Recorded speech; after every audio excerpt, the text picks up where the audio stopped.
All right, I think we are ready. What's up, Liam? How you doing? I think we're ready. Um, what's up, cool? Hello, hello, hello. Just making sure everything is up and going. Miles, what's up? How you doing? How you doing? Oh man, I didn't even set up the board behind me yet, but I guess we could just talk a little bit. So 35 push. Wait, whoa. You can't tell me to do 35 push-ups if you're not in the Patreon yet, Patrick Gamer. That's rule number one. All right, you should be the first one that sign up for that Patreon because it's free. All right. I'm just deflecting as much as I can. That's all I'm doing. I'm just deflecting as much as I can. Do I really got to do the push-ups though? Can I at least turn on some music first? And can y'all hear me correctly too? Y'all should be able to hear me, right? Turn on some music. Do some lo-fi beats. Do some soft jazz.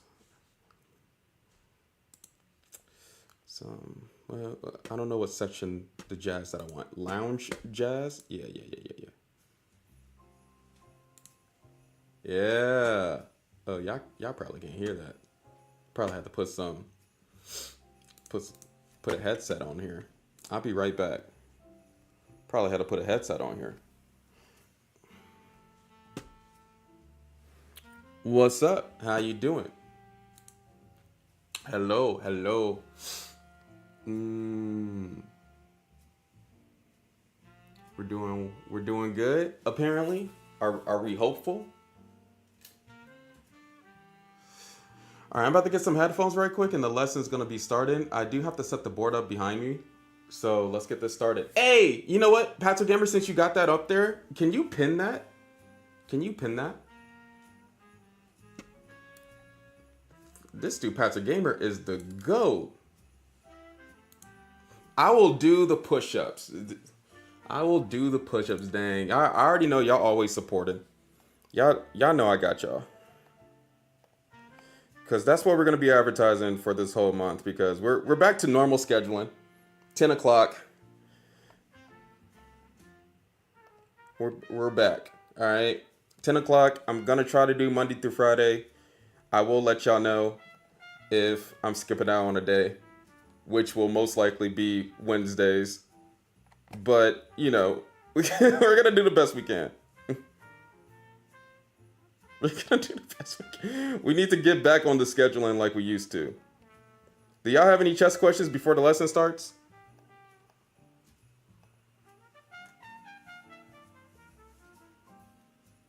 Do y'all have any chess questions?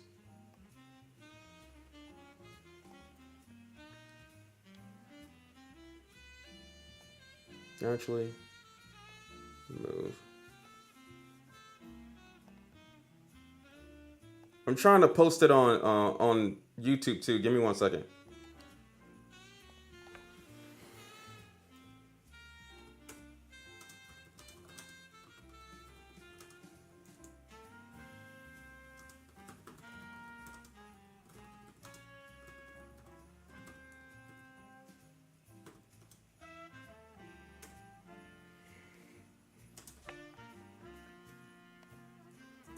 What is that?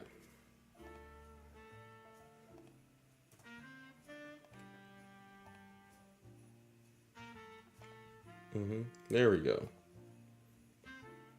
Replace. There we go. What opening would you recommend for a 2200? What opening would I recommend for a 2200? That is actually a very interesting question because usually at 2200, you should gain to learn more mature openings. So since you're already at 2200, I would ask you, what openings do you feel the most comfortable at? Do you feel like that you got more wins in? Because honestly, at 2200, you already got a sense of the game already, right? You should already know what positions that you desire the most. So it's like at that level, it's kind of different than like for a beginner, because I would just give the beginner like the London system or something. Technically, I suggested it in like a tiny voice whispering in your head. Don't tell me.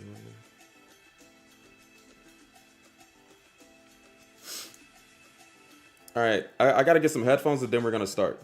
Do you know the Sun and the Moon show? By the way, that is what my name means. Oh, I don't know that, but I don't know anything about it, but I can research it. I can look it up. I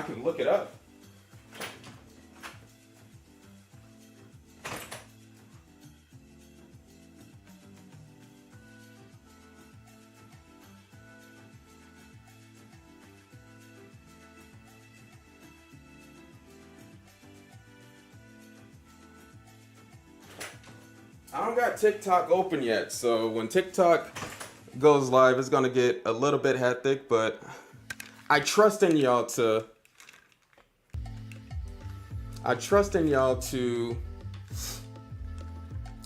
just be aware of that. Y'all know how it is.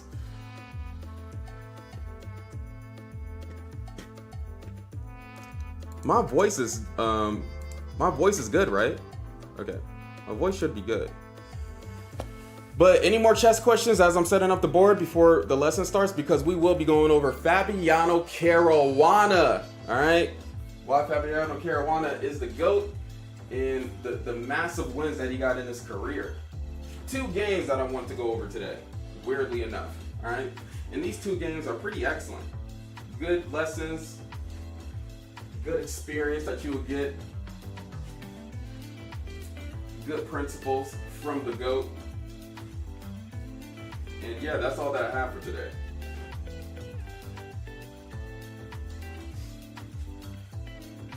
All that I have for today.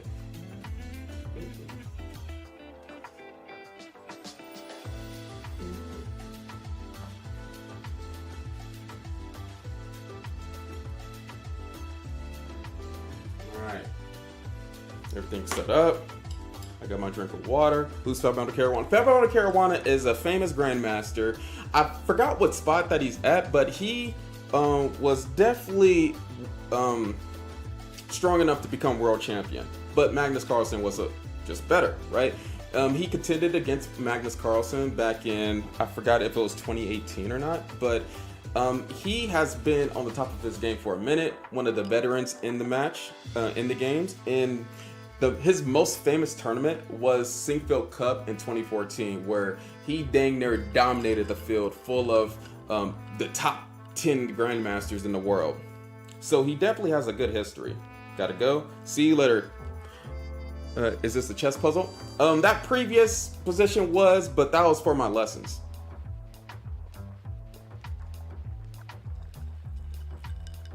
Are you allowed to say Twitch while having TikTok happen? I heard TikTok doesn't like that, so streamers say purple streaming app.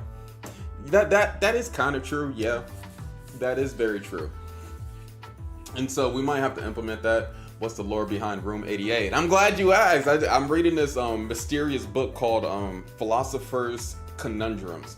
And Room 88 was basically a story that was written in that book, like a short story written in that book of a woman going crazy because she like basically thinking that the person in the mirror was a different reality.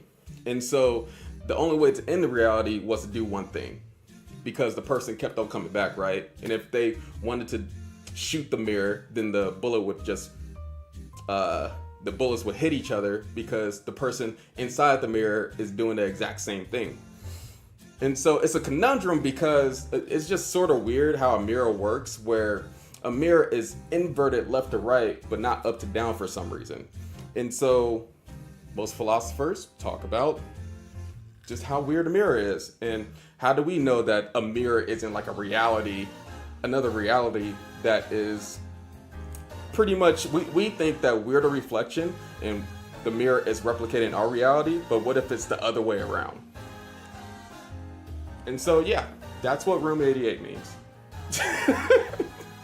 I don't mean to freak out any kids that's in here, like wondering what their mirror is all about. Are we living? Yeah. So that's the conundrum. Are we living in a mirror, or is the mirror truly a reflection of our life? What's up, Chesnoob? How you doing? Are you allowed to say? Okay, you already read that. Yo, H1, what's good? Just stole 3 apples today. I would never steal 4 apples because that goes against my moral code. Hey, at least you have a moral code, you know. But I feel like with that type of moral code, you can get away with a lot of things. Like, you know, I'm okay with stealing 3 cars, but 4 cars, that's come on, bro. Let's cut that out. Come on. 4 cars is just way too insane. Should have made them magnetized. The background music is too loud. Oh, okay. We can fix that. My bad.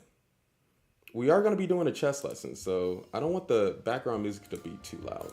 So if anything is technically going wrong behind the scenes, please let me know. And I can't hear the music either. The music is purely just for y'all to enjoy the stream a tad bit more. Just a tad bit more.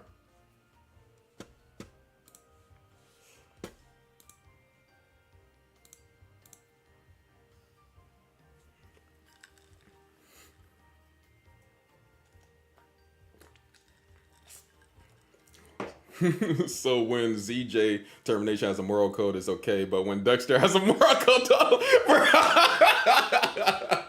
clearly I was playing, and clearly he's playing. That is bro, if everybody had a moral code like that, that would be a disaster for society. But you are serious about the Dexter moral code. Like, if everybody had the Dexter moral code, there wouldn't be any civilization. Everybody would just be enemies. You understand that, right?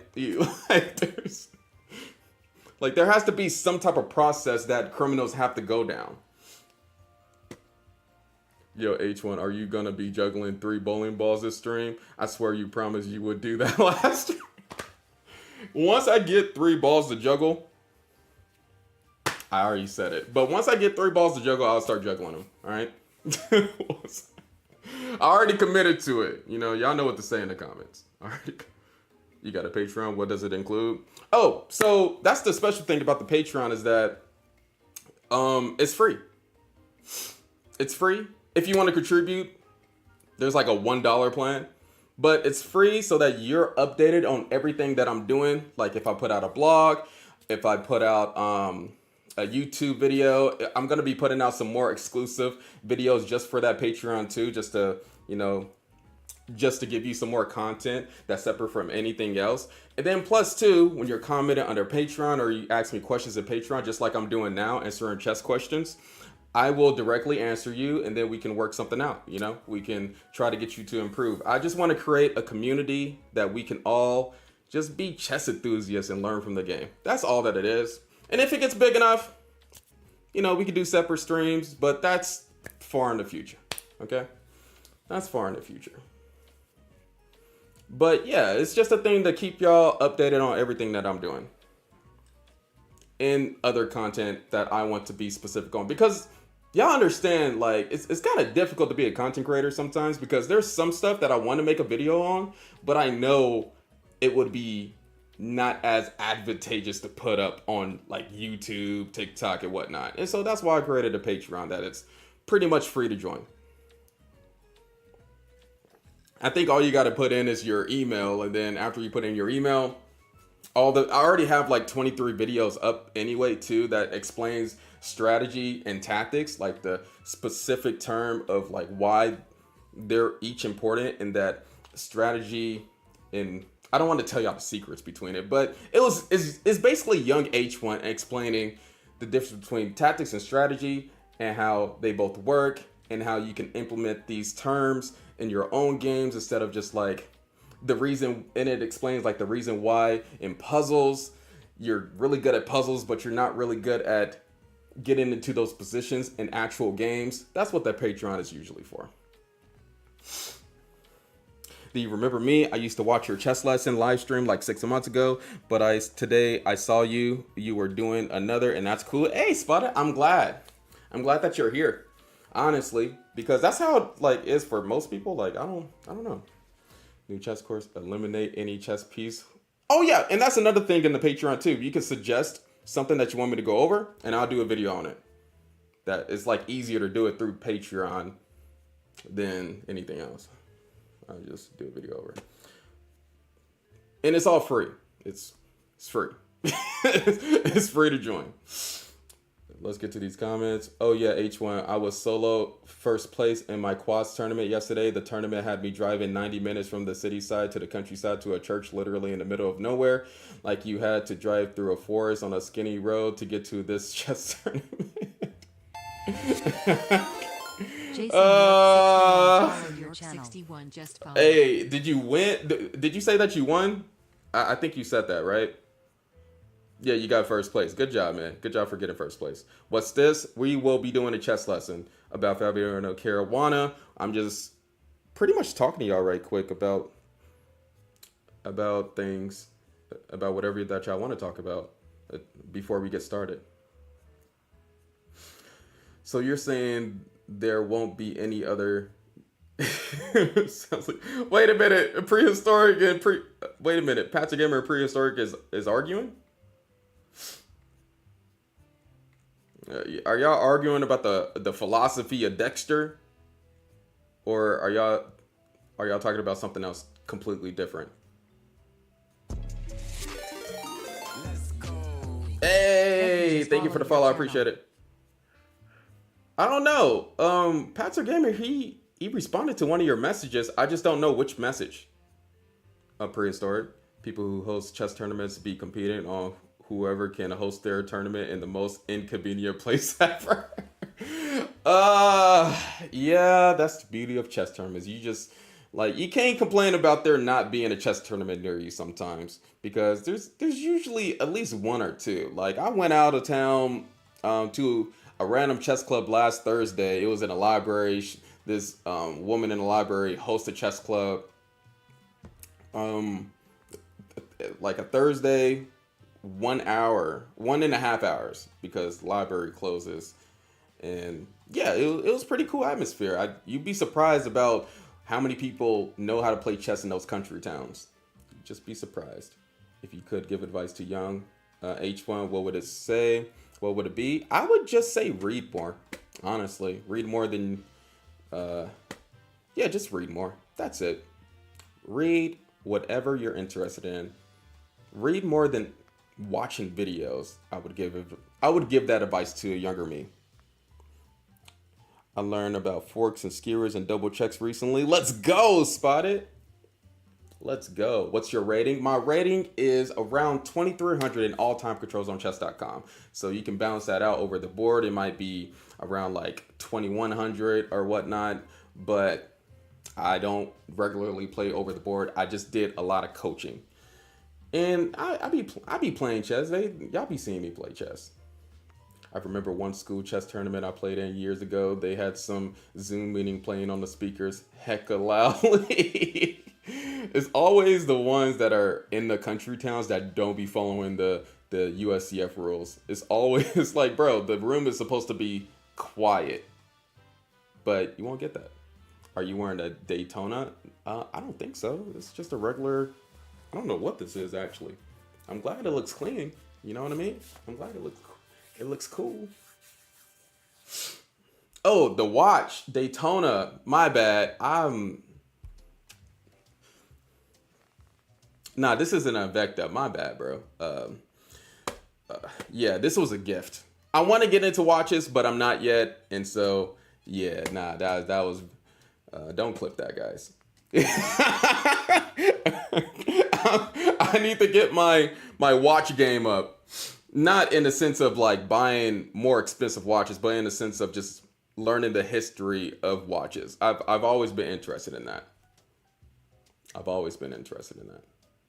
I wasn't even thinking of clipping it, but thanks for. And let's start the chess lesson. We are going to start TikTok right now. And 1, 2. I forgot how to do this. Wait a minute. I'm tripping.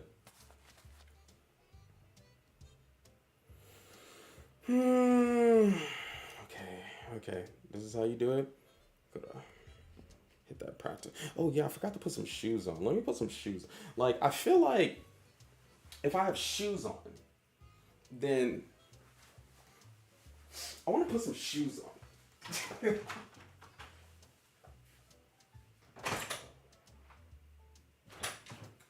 Usually I do these strings and socks, but today I want to put some shoes on. You know what I mean? Yeah. Yeah, we gotta do this chess lesson. He lost so much aura with that one. Hey, let's not speak on aura. I know. I need to get cultured in watches. I'm cultured in chess. All right. There we go. Are you AI? Oh, am I AI? That's an interesting one. Nobody even seeing your shoes. You're not seeing my shoes on Twitch or on YouTube, but the people on TikTok is actually seeing my shoes. That's the weird part. That's the weirdest part. It's like, you're not seeing my shoes, but people on TikTok on this phone is gonna be seeing these shoes. Each one wearing shoes inside his house. In case nobody told you yet, you look like Marcus from Detroit. That's a good one. Out of all the ones I've heard, that's the best one. That's the best one since I've been trying to. I've been watching that video game again. It's such a good story. Such a good story. I've been trying to watch it in Spanish. And yeah, it's so cool. Like that game was way ahead of its time. I don't think people realize that, but that game was way ahead of its time. Speaking of video games, video game break today. We can play some Repo. How about that? We can play some Repo for about 10 minutes. Is that good enough? And then I can still answer chess questions.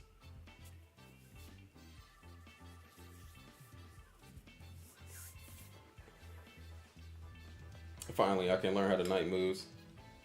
Wrong hockey. All right. Where's the stick at before I start? I already know that I'm usually... The stick is always lost.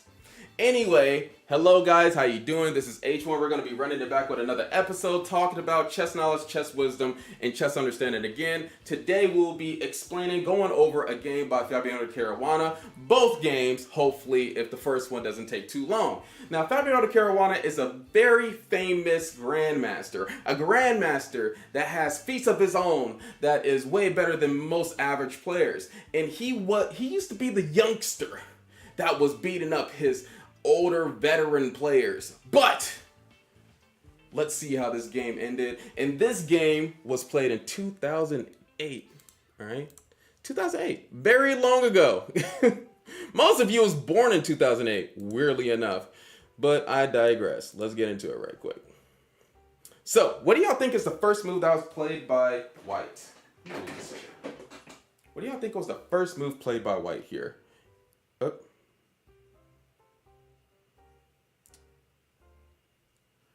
Go.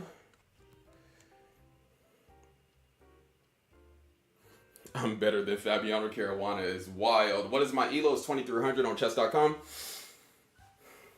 A4, no. A4 is a no-go. No G4 at all. I wasn't even alive in 2008. That is wild. So the move that was played here was e4. After e4, black played this move e6, and now we're going to be going against the what opening? What is this opening called again? For all the beginners that's in the chat, what is this opening called again for black?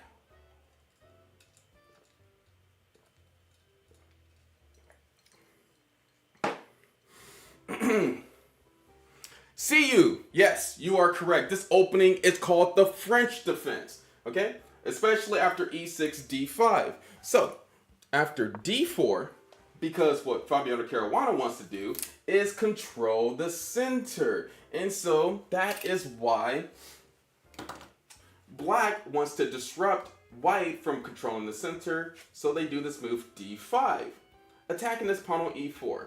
And so, white has a few choices in this position. Either to protect the pawn, push the pawn up, or take.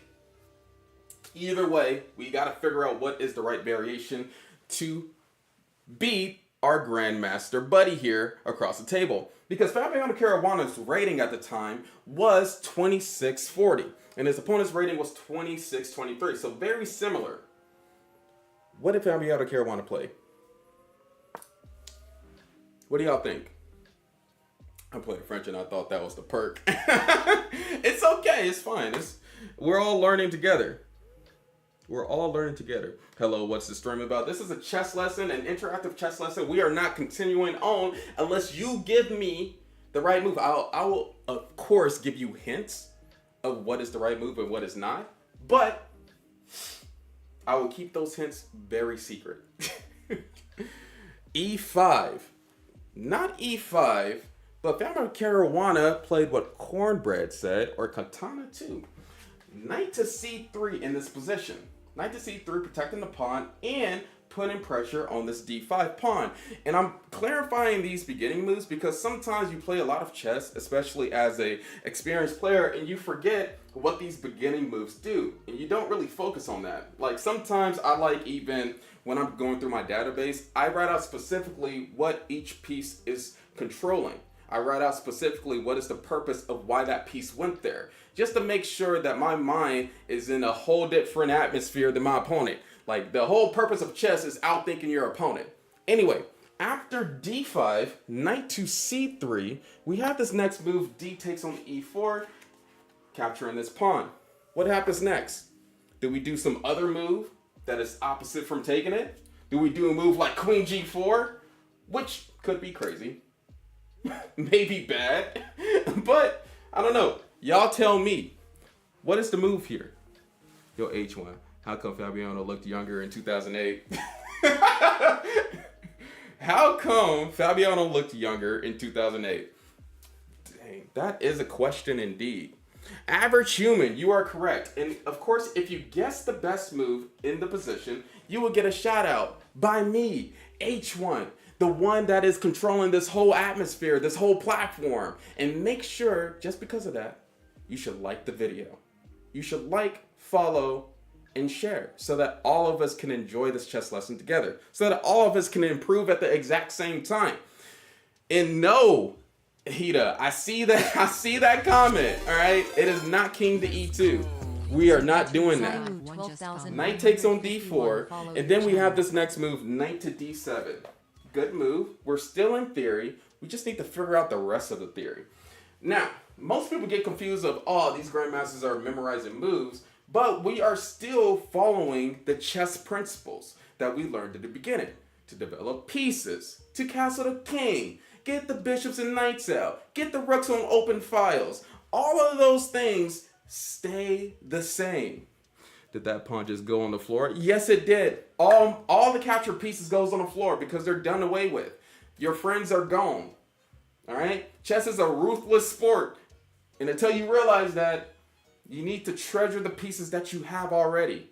And we need to attack with the ones that is left on the board. Bishop to f6, a bishop to g2. Bishop to g2 is not a move. Who said that? Hey, if you saying inaccurate moves, you will get a shout out, but it's not going to be the one that you want. All right? It is not going to be the shout out that you want because you're disrupting the whole stream. Like, I have to take time to look at that. Knight to f3, treasure the pieces you have, just like life. Exactly. You know, if you working a lot, you don't spend time with your kids, guess what's gonna happen when you grow up? Those kids is gonna be like, well, you was never inside my life. And then you're gonna argue with your kids, well, I was working so that you have a roof over your head. And then the kids don't understand that. Same thing. Smoothly, what's up? Hello, how you doing? It's 6 a.m. and my cat has woken me up. Oh, woken me right for a chess lesson. Yes, he has. Treasure the pieces. See you are correct.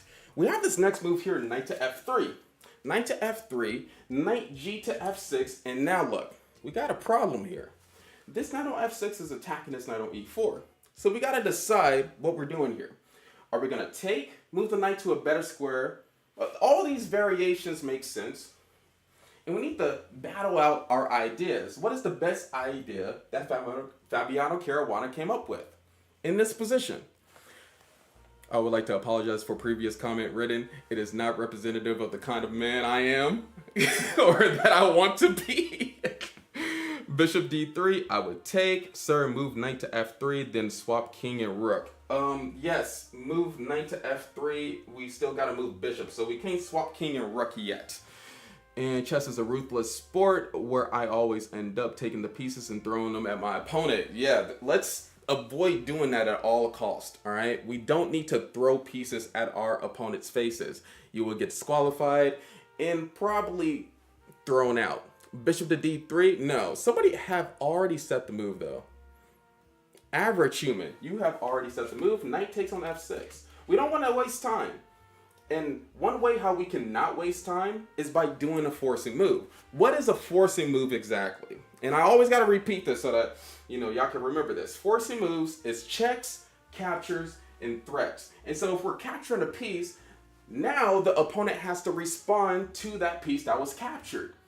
So they don't get the free time to develop another piece by them. That's why we can think about knight takes on f6. I'm pretty sure bishop d3 works too, but hey, why not do this capture and then continue on with our plan? That gives them the choice to either take with the g pawn, make it crazy, or take back with the knight. But they're boring and they're a grandmaster, and usually that is common, and so they take the knight with the knight. Knight takes on f6. What do we do next? Because we need to develop pieces still. We want to be a great chess player, and we want to follow the principles. How do we do that? Queen takes knight, f5, bishop c4, follow. Thank you for the follows. Who was that? Jay, thank you for the follow, appreciate it. I will make sure to shout out every person that follows. If I don't catch you, just remind me. Newbie, thank you for the follow, appreciate it. f5, bishop c4. And if you have any questions during this chess lesson, please ask it. This is for you, not for me. I'm just trying to give you all the knowledge that I have in my head after teaching for more than 15 years, all right? I've been doing this for a while. Been playing chess since I was 9 years old. I'm a grown man now. There's no turning back for me. But at least I can share what I have learned over the years that I have been doing this. Bishop b5, see you are correct. Queen d3 is a little bit crazy, but I get the idea because you want to do queen d3, bishop g5, and castle queenside. But we're Fabiano Caruana, and we need to be a little bit more flexible, and that's why he played this move bishop to d3 here first. Bishop d3, c5, attacking this pawn on d4, and this is when people get a little bit in trouble because they don't really know what to do. This is still all theory though, and these grandmasters remember all of this. It's their job. This is why they practice opening theory 8 hours a day. Well, they used to. Now it's a little bit easier with tools like Chessable and whatnot, but the principle still stands. They have to remember all of these variations and ideas. So after c5, what would you do here? What's the decisions that we have to make? And we need to keep an open frame of mind. We need to even consider if we can castle right here. I know this pawn can just take that pawn afterwards, but it's still a consideration. What are we doing? Bishop g5, c3. They didn't have chess computers in 2008. That is true, but they did still have computers. Wait a minute. What, did you just say they didn't have chess computers in 2008? Dude, no, chess engines was a thing.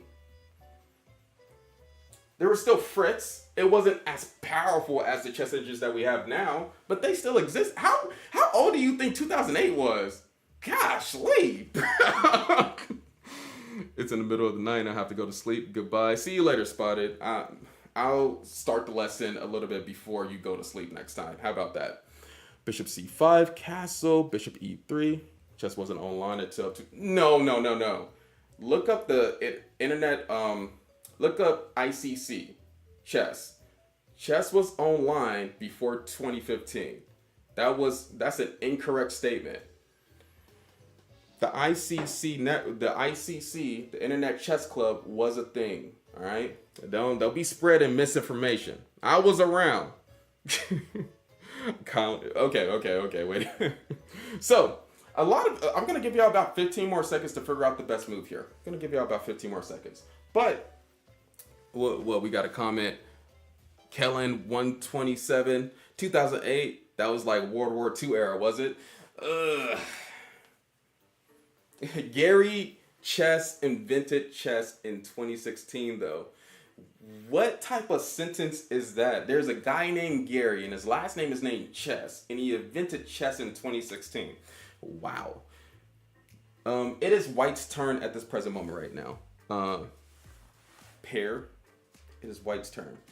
Bishop to e3. No, that is not the move. Sometimes the move is just really simple. And whoever got this move correctly, here you go. D takes on c5 was the move here. D takes on c5. Just capturing the pawn. Just capturing the pawn. And after D takes on c5, bishop takes on c5. And then what do we have next? What do we have next? Fabiano picked the decision to keep the game as flexible as possible and to put the most questions on the opponent. So what do we do here? And if you're new here, we're trying to figure out the best moves for the white pieces. What is the best move here in this position? Oh, that is easy. Castle short. How are we still in book moves? Nah, yeah. Book moves go for a very long time. Keep that in mind though. Pekin Parker, thank you for the follow. Castle. Everybody's saying castling. Everybody, is castling being flexible? That's the question that I will pose to y'all. Is castling being flexible at this moment? And what if I said that Fabiano Caruana did not castle straight away? He didn't castle straight away. He actually did something else just to make sure that his opponent is playing correctly. And sometimes Grandmasters do this. They don't have to castle immediately. And so Fabiano Caruana did something else. Bishop g5, c3. Arbor, my boy, Arbor, you're correct. And who else? Who else is correct? Okay, Queen e2. Still book moves. Queen e2. You never know. You might change your mind and castle queenside. That's what Fabiano Caruana is trying to convey to the opponent. And so after Queen to e2, castle kingside, and then Fabiano Caruana castle kingside. All right, you know these grandmasters, they're you know sometimes they're pretty boring. But anyway, after castling kingside, b6, Fianchetto win this bishop along this diagonal to attack this king on g1, to attack our castle king. What does Fabi do next? Because we do got to develop the rest of our pieces. All the best squares. How do we do that? And we're trying to figure out the best moves for white. That might be checkmate, dog. Rook d1. Not rook d1. I get the purpose of rook d1 because you're threatening bishop takes on h7. But you always have to think about your opponent doing the best move. And so even though we're threatening bishop takes on h7, they're just going to sidestep the queen. And then you have to think about that position. What do we do next? You never want to play chess in a way that the opponent is a moron, all right? We always want to think that our opponent will always do the best move. And if they don't do the best move, then you punish that. You kind of have to go about it backwards in critical thinking instead of the other way around. That pointer is awesome. Thank you. Pawn can't be taken. Bishop e4. Bishop e4. Knight takes on e4. We don't want to give away our bishop. The 2 bishop advantage is really important. Sabhun, thank you for the follow. Trex, thank you for the follow. Josh, thank you for the follow. Appreciate it. Oh, what did somebody say? Volkner, you're correct. And then who's that? Alejandro, you're correct.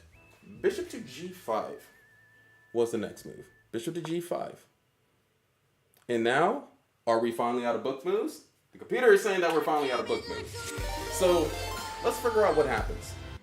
After bishop to g5, bishop to b7, and thank you for all the follows too. I do appreciate it.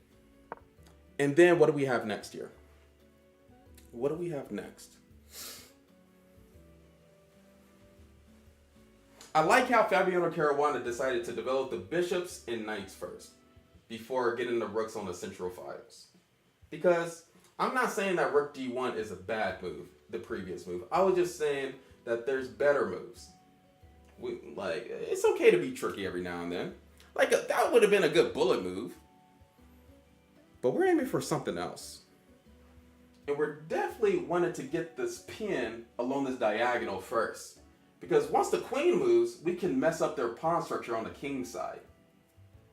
That would have been temporary.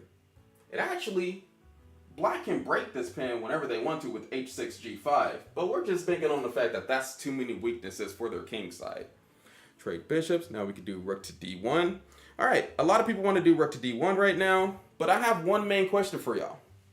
Which rook are we putting on d1? Does somebody know the correct algebraic notation to put the right rook on the d1 square? Which rook would be more advantageous to put on the d file? What do you think? Knight to h4, f1 to d1, a1 to d1, rook a to d1. Muhammad, you are correct. Boric, you are correct. Yes, rook a to d1. Very good move. Rook a to d1. Oh, we're still in book moves. All right. 12 moves in. Queen to c7. Like I said, because black is not just going to fall for no bishop takes on h7. What do we play next? What do we do here? How do we put our pieces on the right squares? How do we start attacking things? How do we start being combative, attacking? Well, the only way how we can attack is put our pieces on attacking squares. Attacking specific things in their camp. If our pieces are passive, we don't want to be attacking our, there's no such thing as attacking our camp. There's no such thing. If we have lines in their camp, then that's advantageous for us. Bro, few tips for a new chess player. Few tips for a new chess player. Play chess every single day. Learn something new. And watch the 1,000 videos that I have on YouTube. Alright? You have to learn something. I got 1,000 videos. You have to learn something new. Whenever you think there's nothing new that you can learn, search for something. Alright? Sack the bishop with bishop takes on f6. No, not that move. Fabiano Caruana didn't do that.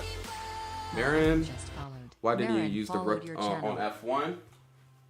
Rook f to d1 would have most likely been the same for the computer. But I'm guessing that Fabiano Caruana wanted the protection of this rook on f1 to protect this pawn on f2. Because remember, if we use the f rook, then this bishop is eyeing this f2 pawn maybe. There could be some sneaky traps or sneaky moves with knight to g4 after that, and then we have to put the rook back to f1. And then plus, there's this long-term strategic thing that I read in the book where most players like doing the a rook because let's say we do a rook trade, at least it's not a check on the back rank. And if we trade rooks, that give us more flexible opportunities to do something else. There's so many ways to explain it, but it probably didn't matter at all which rook went to the d file. Hi, Draft King. How you doing?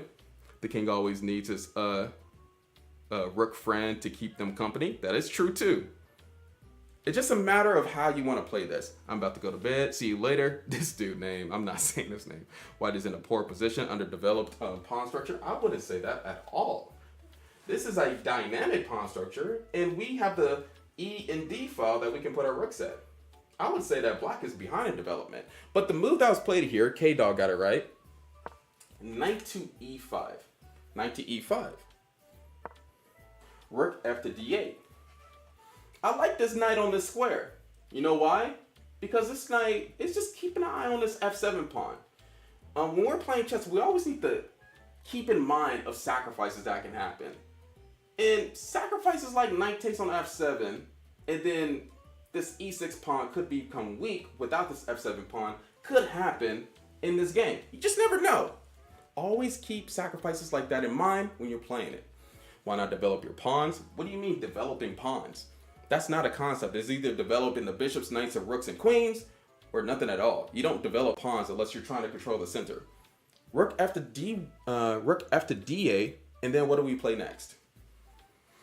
Why would black want to move the rook that was defending the king to the D file? I don't know. Let's figure out if they get in trouble by doing that. How do we punish that though? If we wanted to punish something like that, like them not defending this F pawn, how do we do so? And this next move is a little bit strategic, and it's going to be a little bit hard to comprehend, but let's see. Thank you, Unc. Leo, you're welcome. Rogue, thank you for the follow. Appreciate it. Did I miss any other followers? Follows. KC, thank you for the follow. Caleb, thank you for the follow.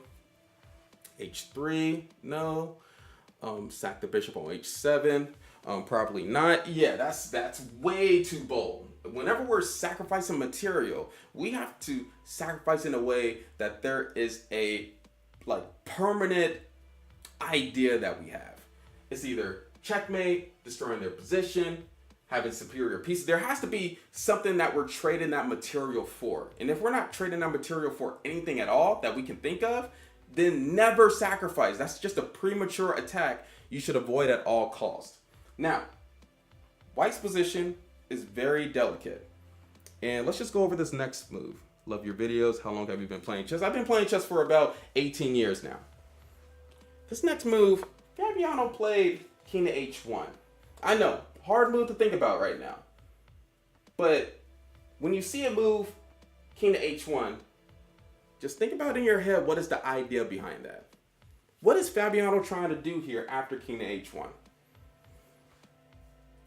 Bishop to E7, protecting this knight. Very passive move, I would say. And now, it's a little bit dangerous because this queen isn't protecting this F7 pawn. And knight takes on F7, could be on the table if we do a move like rook to E1. And we have a little bit of a combination that we can seek out to attack their king. So black has to be kind of aware of these things before they do a move that is bishop to E7. What do we play next here? What do we do? We're playing F4. We might be. But Fabiano Caruana played something else next. But that seems like the idea though. We played king to H1 to release the tension on this F2 pawn. So now we can play F4. Our possibilities opened up, which is really good in chess. Like these type of ideas we will not find unless we look at these Grandmaster games so that we can implement it in our own. Move rook to king file. What does that mean? I need specific moves for algebraic notation. What if black plays H6? Has there any variation? I don't understand what that means. Can you rewrite that sentence for me, please? I want to understand and I want to answer all of y'all questions. Bishop takes on H7. Okay, so he thought of this idea. Like I said before, what if we have this combination of doing knight takes on F7, king takes on F7, if we just had like extra battle power on the E file, then we can make up some type of combination on attacking their king. Like that was a big hint that I gave y'all. Let me give y'all about 15 more seconds to figure this out. What if black play H6? Is there any variation? H6? I don't know about H6 because the more pawns that you push in front of your king, the more targets you're making for the opponent. So I don't really know about h6. And we got the bishop aiming at the king side. We got the queen aiming at the king side. I don't know if that would be as helpful as you think for the black pieces. A lot of people are saying rook to e1. But now we have that same dilemma again, right? Which rook do you want to put to e1? you got to be way more specific. I don't know which rook that you want to put at e1. Have that same dilemma. Denzel Vine, thank you for the follow. All right. After knight takes. Yeah, a lot of people saying rook to e1, but which rook do you want to put at e1? We're trying to figure out the best moves for white. This is Fabiano Caruana against Emmanuel Berg. The f1 rook? Well, y'all did say that we want to do f4. And wouldn't it be more powerful for this rook on f1 to stay at f1? If we're trying to do f4, f5 eventually? And that's why Fabiano Caruana decided to do rook d to e1. Why not? So now we're building all these strategic combinations. And black has to worry a tad bit. And they did worry enough that they played this move h6. And I'm not saying somebody's winning or not, but I would enjoy the white position just a tad bit than black position. I never liked black's position because they have to find the best defensive moves. And that begs the question I want y'all to think about. Would you rather be on the attacking side or the defensive side? Would you rather defend a position that you can defend, or be the attacking side and have the initiative? I don't know. A lot of players are different. Chad officially not as good as Caruana. Why does he want to move the F pawn? I would resign. This isn't resignable yet. Chill out. All right. This isn't resignable. The attacking side. I see a lot of people saying the attacking side. Tone, thank you for the follow. User 40, thank you for the follow. Make sure that y'all like. We got 3K likes on TikTok and on YouTube. Make sure that you like too. Rook d to e1. Yep, we went over that. Thank you. Take the knight, threaten the queen. What are we doing now though? Defend would be kind of stressful, but if you're defending, you have time to rethink your attack. Mexico, thank you for the follow. The opponent just did h6. So if we do any other move, other than like moving this bishop, then we need to figure out some type of attack or a combination that we have here. All right. So what did Fabiano Caruana do? And GT, you're correct. He did this move, bishop to h4, because we're not crazy, right? Bishop h4, knight d5. Usually, if there's a lot of pressure in the position, the passive player wants to trade pieces. And so they do this move, knight to d5. What do we do next? Do we trade the bishops along this diagonal here? Let me show you real quick. Do we trade the bishops along this diagonal here? Or do we do something else? Because not only are they threatening to trade the bishops, but now they got moves like knight to f4, which can be very troublesome for us if they can get this move knight to f4 in, and then this knight and bishop would be attacking this g2 pawn. And now they would have the attack in the position. Biel Baca, you are correct. Roston, you are correct. Good job. So, yeah, of course we want to do bishop to g3. Usually we want to keep the tension until our opponent makes a mistake. And then pounce on the mistake. That's what we want to do. That's what we want to do. I don't know what that is.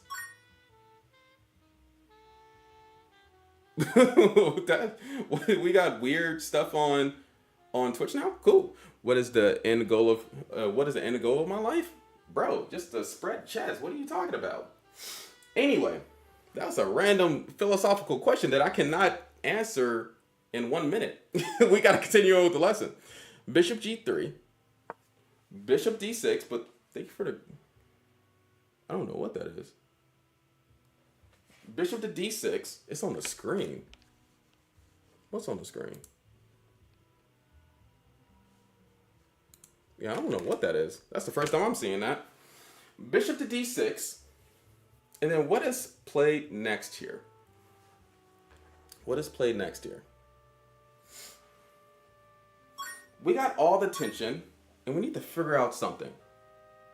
Community sent South. It's on the screen though. What is Magnus? Oh, what is Magnus's end goal in life? Oh, did I read that incorrectly? I don't know what Magnus' end goal in life is. I think it's just to enjoy the game of chess, no matter what form it is, right? Knight takes on f7, queen e4. I thought Dexter got you in that explosion. Please show me the L formation of the knight. I don't think Fabiano Caruana did the German fork in this game. I don't think so. But what is the best move here? Did y'all figure it out? Did y'all find it? How can white keep on attacking and threatening things? Enforcing moves is checks, captures, and threats. And that last part, threats, is unique. Because a threat can be threatening like a mate in one. It could be threatening another piece to move.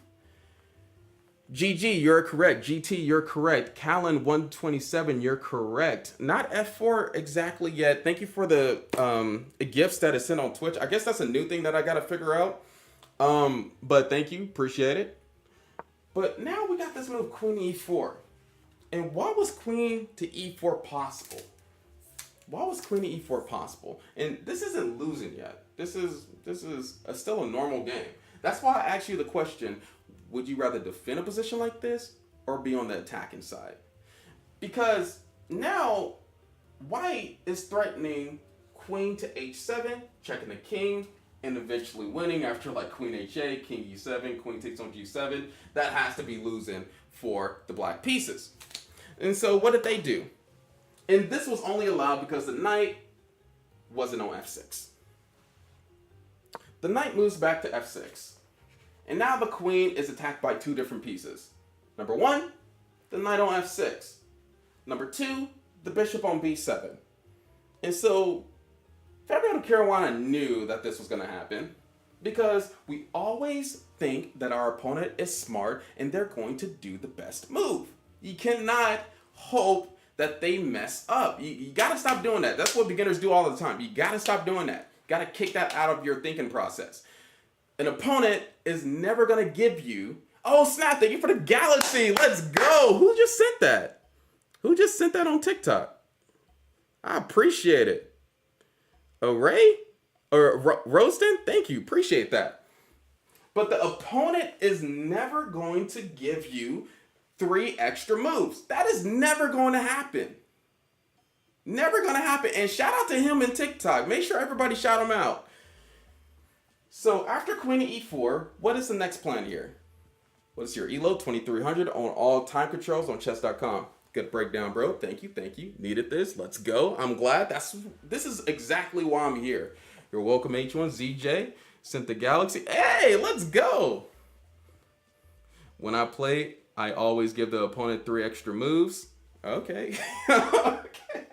That is okay. That's a little bit extreme. I'm just saying we gotta stop undermining our opponent's intelligence. Like, our opponent isn't going to give us a mate in 4, and I feel like most beginners do this all the time, and we gotta stop thinking like this. Titillated just followed. Titillated, thank you for the follow. What does a galaxy do? A TikTok. A galaxy is basically a gift that they do on TikTok. I don't know how much it costs. I forgot. I think it's like 15, 20 or something. Where they gift me something for something that they like in the stream, and I appreciate it. Just like the gifts on I think the gifts on Twitch was like that too. It costs $10. Oh, okay. I don't know. I never know the prices of the gifts. I never know. I just appreciate every single one. F4. Lesson me for name. Hello. The knight is covering the h7 square. So what do we do now? We're the white pieces. Our queen is being attacked. We do not want to give away our lady. One person said queen h3. I kind of don't know if this is a move or not. I kind of don't know. Hey, we got 5 gifted subs on Twitch. This is amazing. We got a galaxy on TikTok and 5 gifted subs on Twitch. That is crazy. All right. Or on purple. My bad. I'm on TikTok. I'm not telling anybody to transfer. Just watch the stream wherever you want to. Anyway, An anonymous gifter followed your I channel. want to learn chess bad. Well, you're at the right spot. You're at the right spot. And I got a secret that you can do at the end too. It's H1 chess in NBRTD. White played queen to H4 because if they played queen to H7, one thing that we have to remember is that knights can go backwards. So this knight can take this queen on H7. That's why this move knight to F6 was played. So we have this next move, queen to H4. Really good. Because you have a good energy. Thank you. Thank you, Lated. I appreciate it. I don't know how to say your name. Title Lated? I don't know how to say your name. I'll add on. Thank you. Thank you, Chess New. Appreciate it. So after queen H4, knight to D7, and this was the first major mistake. Black was supposed to find this move. What? They were supposed to find a move A5? And this is why chess is really difficult. Because A5 is definitely a computer move. If somebody has their queen hovering around my king side, of course I'm going to react and play a move like knight to D7 because that's human. But this is the problem with chess. And this is the problem with being on the defensive side. There's just so many things to defend. And sometimes you gotta have, sometimes you gotta be a man of steel. Just like Superman to defend these type of positions. So after knight to D7, what does white play next? And one key aspect to remember, especially when you're attacking, is that all of black's pieces is on the queen side. And guess what? All of white's pieces is technically on the king side, all right? Well, did I say that right? Black's pieces on the queen side, white's pieces on the king side. They have no pieces to defend. So now we need to start remembering those sacrifices. Mika, you're correct. Eduardo, Quando, you're correct. Ray, you're correct. Who else is correct? Yesterday I got to play over the board tournament in the mall, and I notice every time I play over the board, I keep getting so nervous. What is your advice to keep calm while playing? Well, I've been playing over the board since I started playing chess, and the more experience that you get, the better your nerves will just calm down. If you need some practical tips, I would say drink water or like eat peanuts over the board. Eat something that's like quiet, of course, over the board. Maybe you need that like texture. Sometimes the player messes with the pieces for like a nerve tick. There's little tips like that you can use that's practical, but mostly it's going to deal with your mindset of how you approach the board. I would say approach the board always thinking that I want to crush my opponent and always thinking that you're superior. But that doesn't work for everybody. It's just something that you have to work on yourself. But we have this move, knight takes on F7. Like I said before, like I reminded you, you have to think about this sacrifice, especially when the queen is disconnected from the pawn and then the king has to come out. Because we want the king to come out. The main idea of chess is to get checkmate. So of course we want the king to be dragged out of this little corner. So after knight takes on F7, black has to capture back, right? You can't just leave the knight right there. And they capture their piece. And white would be happy just having the pawn up. They would actually win. What was white's main idea here of doing knight takes on F7? What was the combination? After we sack a piece, there should be another move that comes automatically. Because you thought about it. Thank you for the follow. I appreciate it. Roastin, thank you for the comment. What was that? What was this name? I'm gonna snooze the ads on here. I'm gonna fix the ads too on Twitch because I try to make it where people don't get ads when they come in, but Twitch be playing too much. Leonard, hello. How you doing? Did I miss your comment? I'm sorry if I did. We got a hype train going or a hype chest? Okay. Let's go. No ass.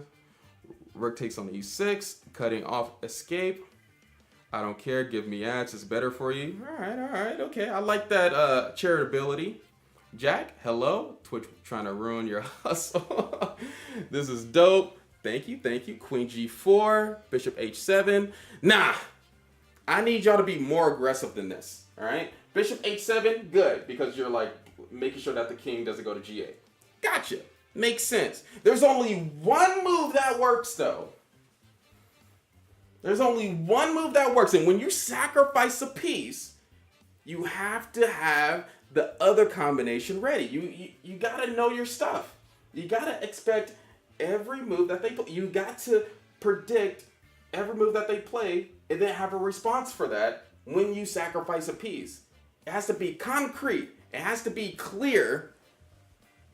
And that's why Joni got this correct. And everybody else that found this. Rook takes on e6.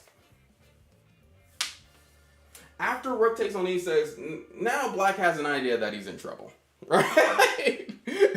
Because if a player can play rook takes on e6, you know something is completely wrong. And this knight to d7 move was not right. Because this knight to d7 move allowed this. All the pieces on the queen side and can't defend this lonely king on f7. We have the bishop eyeing down this diagonal. We got the queen over here, and the king.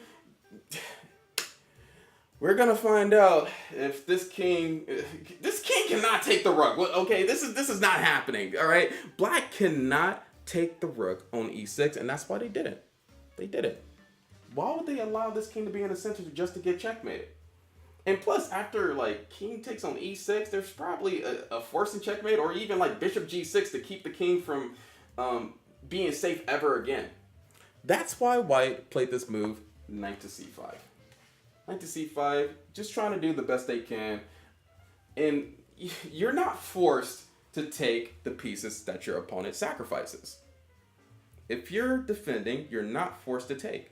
Now the pieces are happy. Yeah.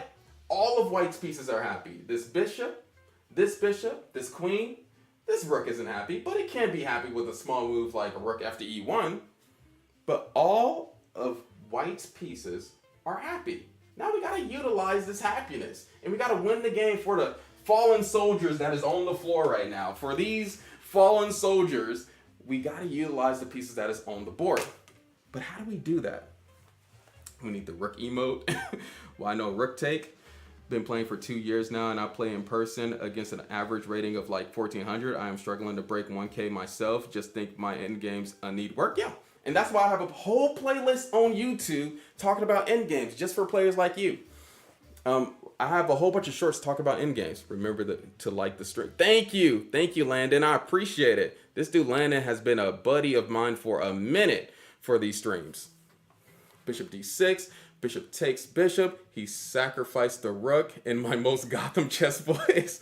Why is the stream so high quality? And thank you. I try to do my best on teaching y'all how to play chess.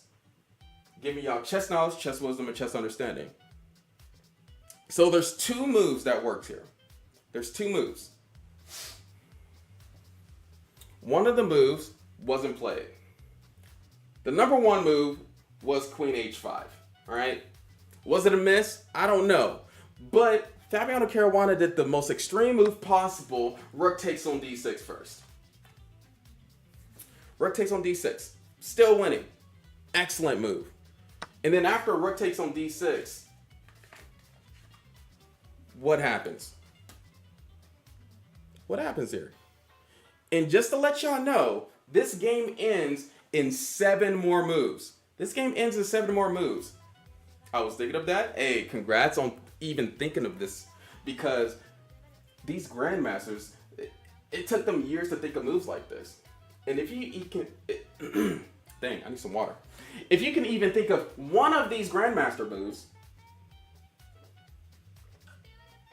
then you're going down the right path. You're going down the right path. How we are crazy. What's your favorite opening? My favorite opening is the Catalan. I don't play it that much, but I do want to learn it to the extent where I can beat other grandmasters. Rook e1 to cut off the e file. If you waste time with rook to e1 though, then they might like go back to their castle side. You gotta be careful of these moves. Rook e1 is getting another piece into the game. I do like it. The idea is definitely sufficient. But remember, we gave away a knight. We sacked the rook. And so we need to be a little bit accurate with this. Like, why did we do rook takes on d6? Let's solve that conundrum first. Sam B, you are correct. Congrats. I appreciate you. Thank you for commenting. And thank you for all the comments in here in chat. Because I know it takes a lot to comment. Like, I know with like creators that do this, that does this stuff, it's like, do I need to comment? Do I want to comment to this creator? I just want you to know that I appreciate every single one of your comments. If you're a beginner, if you're not a beginner, if you're intermediate, advanced, I appreciate it. Because that shows me that you're trying and that you want to learn chess, that you want to become better. This dude, Goblin Girl. Get out the way! Queen to f4. Queen to f4. King e7. King e7 to protect this rook on d6. If they didn't protect the rook, this would be an easy game. Just taking this rook next. And then just being 2 pawns up with 2 bishops. That's clearly a win. So after king to e7, what does white play? Money mass. Look out the bishop for the dangerous to open. H1 seems like a dokes that never figured out Dexter was that guy. I'd be seeing a whole bunch of memes of that. Oh my goodness. Rook to e1. Attacking the king. Getting that last piece into the game. You already know when something is going wrong when every single one of your pieces are developed and your king isn't castled. And so black, they did king to d7. What happens next here? What happens next? This clearly isn't the best move. But how can we take advantage of this move that isn't the best? And we're trying to figure out the best moves for white here. I would like to see a beginning YouTube video of you explaining to Catalan how to exploit sub on 1,000 players with the opening. Oh, okay. That would be cool. That would be a good video to do. I need to think about that. Queen f7, queen f7. A lot of people saying queen f7. Queen f7 still wins. Just Fabiano Caruana decided to go somewhere different.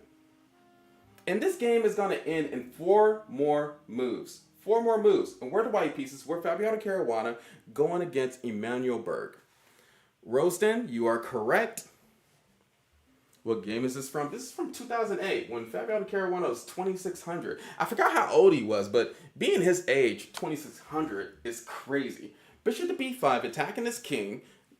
The bishop c6 has to happen. Because if king d8 happened, rook to e8, and I don't know if this is even better because rook to e8 still, and you can calculate that on yourself. Bishop to c6 was the next move. After bishop to c6, what did white play next? Because all of black's pieces are tied up together trying to defend this king on d7. But there's too many weaknesses that black has. That's too much. And so white has to take advantage. Queen f7, still winning. Like queen f7, I get the move queen f7, but one thing that we need to be careful of is this king going to c8 and escaping, becoming safe again, and then us eventually losing. That's the only thing I would be worried about. So that's why when Fabiano Caruana did his next move, he was very exact. He was very exact. Graham Cracker, you are correct. Queen to f5. Just making sure that the king doesn't go to c8, which is really messed up. Great streamer. I'm glad I found this channel. Check out your playlist. Thank you, Jack. I appreciate it. Thank you for the dono too, $5. Shout out to Jack on YouTube. This diagonal, queen attacking the king on d7. Now, knight to e6 happened. All of black's pieces are locked up. They are Hopeless. This rook can't even move because of the bishop attacking or taking this queen on c7. None of these pieces can move. There has to be some type of blow that we can do to make sure that they can never come back in this game. What is the easiest way to simplify this? BG, thank you for the follow. Daniel, Elias, Diener, thank you for the follow. Mantle, what's up? How you doing? Austin, thank you for the follow. Take the knight. Take the knight? I don't know about that yet. Or you trying to do rook takes on e6. You gotta be careful. Sometimes you gotta be a little bit careful. I'm pretty sure that still wins, but yeah, okay. That almost made me nervous because of rook d1, but then you can put the rook back down and check the king. Okay, so that still wins. Fabiano Caruana did this move, like Landon said. Bishop takes on d6. Bishop takes on d6. And then, after queen takes on d6, this last move made his opponent resign. Emmanuel Berg resigned after Caruana's last move. He decided to take the rook first, which is pretty interesting, just to simplify the position to the point where black can't come back. Now what do? Queen f7? No, that's not the move. The next move made the opponent resign. Remember way back when that time we sacrificed the knight, made it 6. Queen takes on queen f7. Light is saying that. Okay. Queen f7 still wins. That's still a good move. So if you found that, congrats. I would clap it up. But Fabiano Caruana, he loved his rooks. Anton, you're correct. We're gonna do rook takes on e6. And after rook takes on e6, black resigned. Fabiano Caruana won. He was awesome. He was amazing. All right. And for all the beginners that's in the chat right now, let me just give you this reminder. NJ99 followed your channel. If queen d1 happens, rook e1 can be played. And this queen on f5 is checking the king on d7. So black doesn't have time to move their queen anymore, has to respond to the check. And after the king moves, we get a free queen. So even that move is not good. And if queen takes on e6, what is played next here? Like, what the heck? After queen takes on e6, what is played next here? Let's follow along on this. I know some people need this other board here. What happens here? Tubbo, it seems like everybody got it. Everybody got it. Everybody's just a grandmaster now. You got the combination. Good job. Bishop takes on c6. Okay, we want to keep on defending. We want to keep on defending the queen, and so black plays king to d6. Definitely can't take because white would just get a free queen. But what happens now? What would be the end result if this game continued? Queen take. Thank you for all the follows. I appreciate it. Who still followed? Daniel, Hack Zen Life, Ben's Magic. Okay, thank you for the follows. Queen takes queen. Somebody is correct on Twitch. Elated. Yep, you're correct. Queen takes queen first. King takes queen. Bishop takes a8. And I know for most beginners, there's probably a chance that black can come back from this position. But for grandmasters that are 2600, this is a completely winning endgame. And this is when the game is over. This is why most grandmasters just resign when they get down to this many pieces, because there should be no way you should lose this. And if you do lose these positions, I would practice this. Like, practice winning this against the top engine computer, because you should be able to pre-move every single end game like this. You should be able to pre-move it to the end. Okay? Well, thank you for watching. Thank you for being here. Absolute Destruction. Yes, sir. Yes, sir. Wait, I have a question. What's the question, Wish? And for anybody else, does anybody else have questions that I can answer?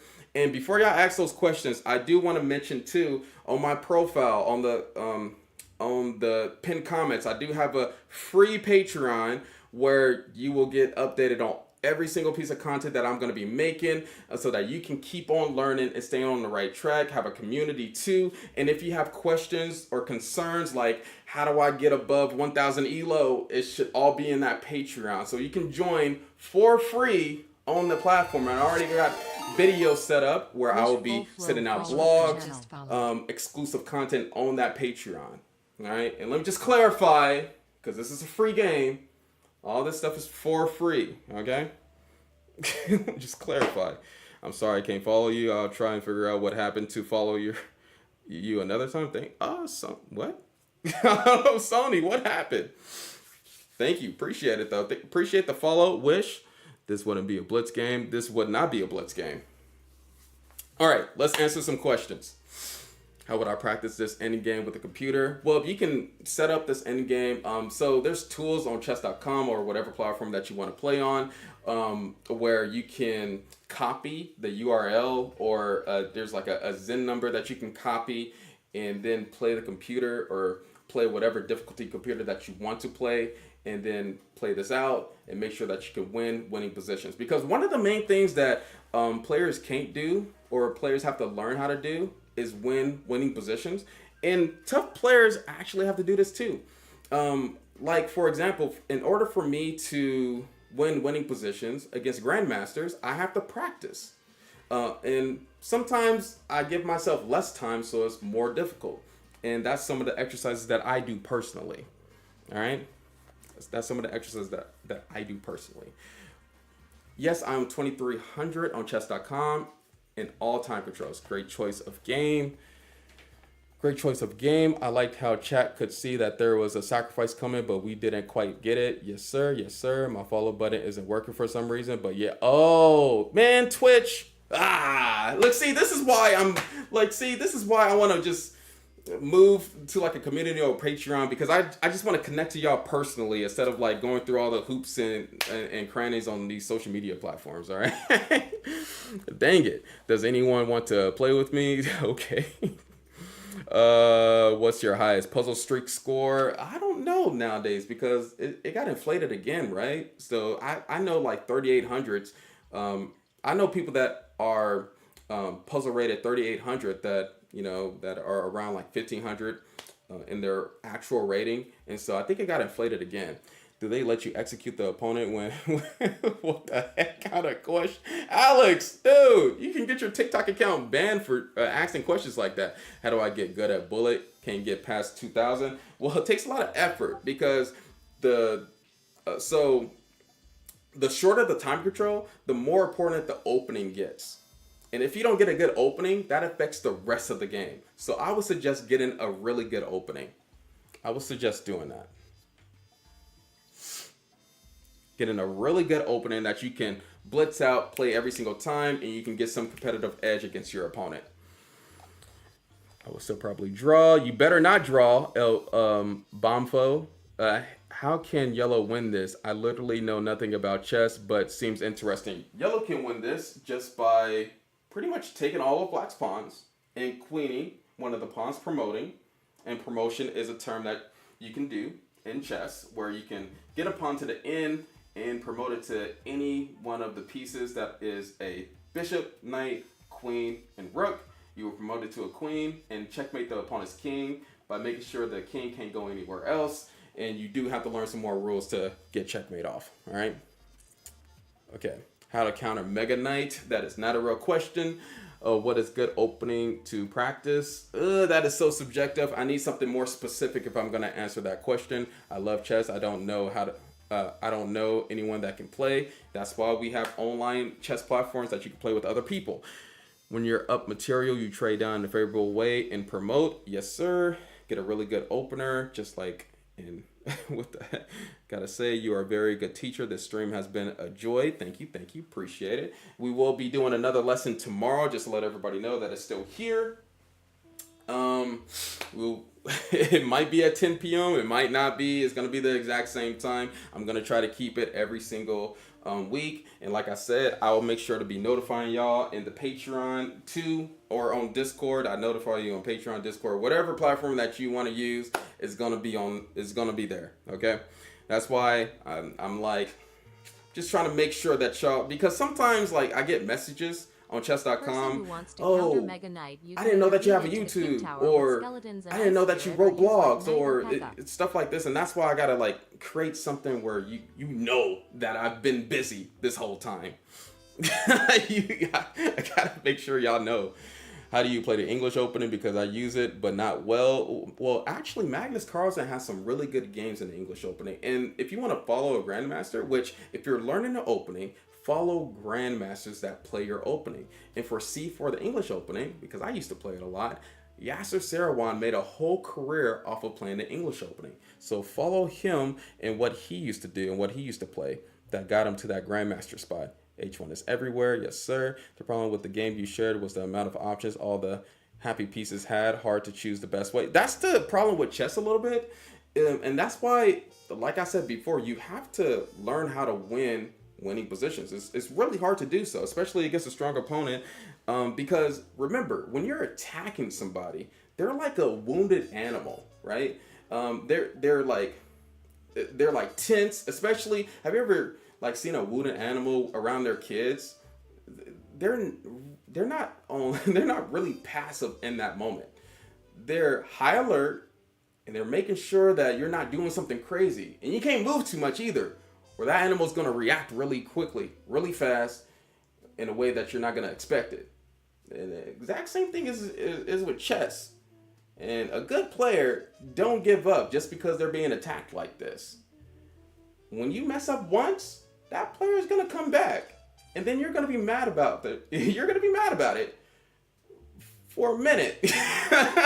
Because that was your one chance to probably beat a strong opponent. And then you're going to stay at your rating because, you know, your inspiration is going to be down. It's going to affect your whole mood. That's just how psychology goes. It's going to affect your whole mood until you get out of that funk and try to beat that person again. That's why you got to do it the first time. And you got to stay focused. What advice do you got for me for my tournament Thank next you. week? Very well explained. Aside from signing up for your free Patreon, because that's a given. What advice do you got for me for my tournament next week, aside from signing up for your free Patreon, because that's given? Need 9 more points, then I can finally end my journey at getting 2K. Advice? You already know, Pat's a gamer. Tactics. Because you only got 1 week, being comfortable in your opening. One thing that people undervalue is creating your own database, because I know it's so much easier to just watch a YouTube video or watch a Gotham Chess YouTube video about the opening that you like. It's so much easier to do so. But I would suggest you type out your own database and the moves that you like playing. And if you need a starting point, I would start at the games that you lost.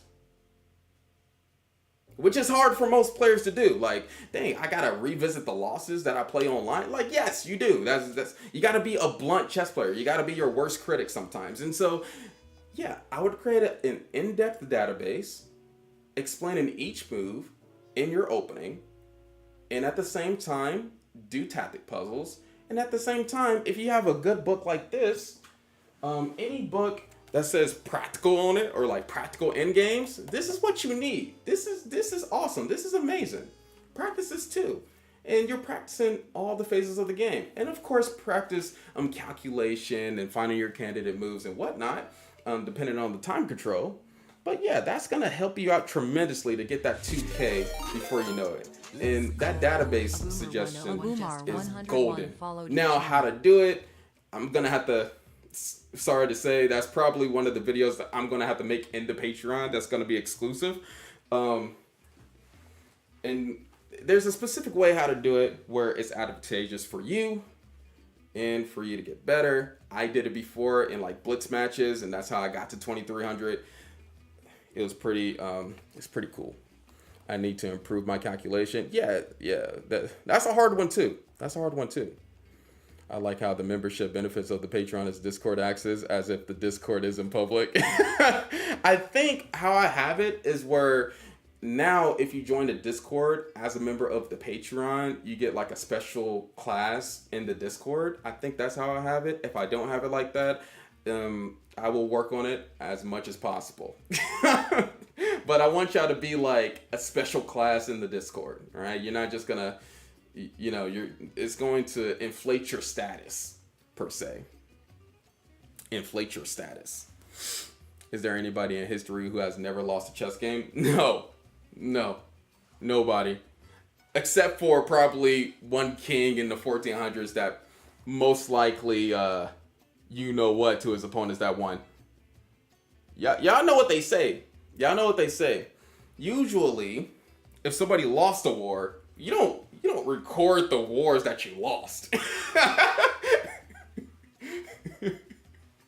So that same concept probably applies back in the day. I don't know. I'm just guessing. But there's probably some king that played the game of chess and lost to a peasant, and then the peasant was no more. I'm pretty sure.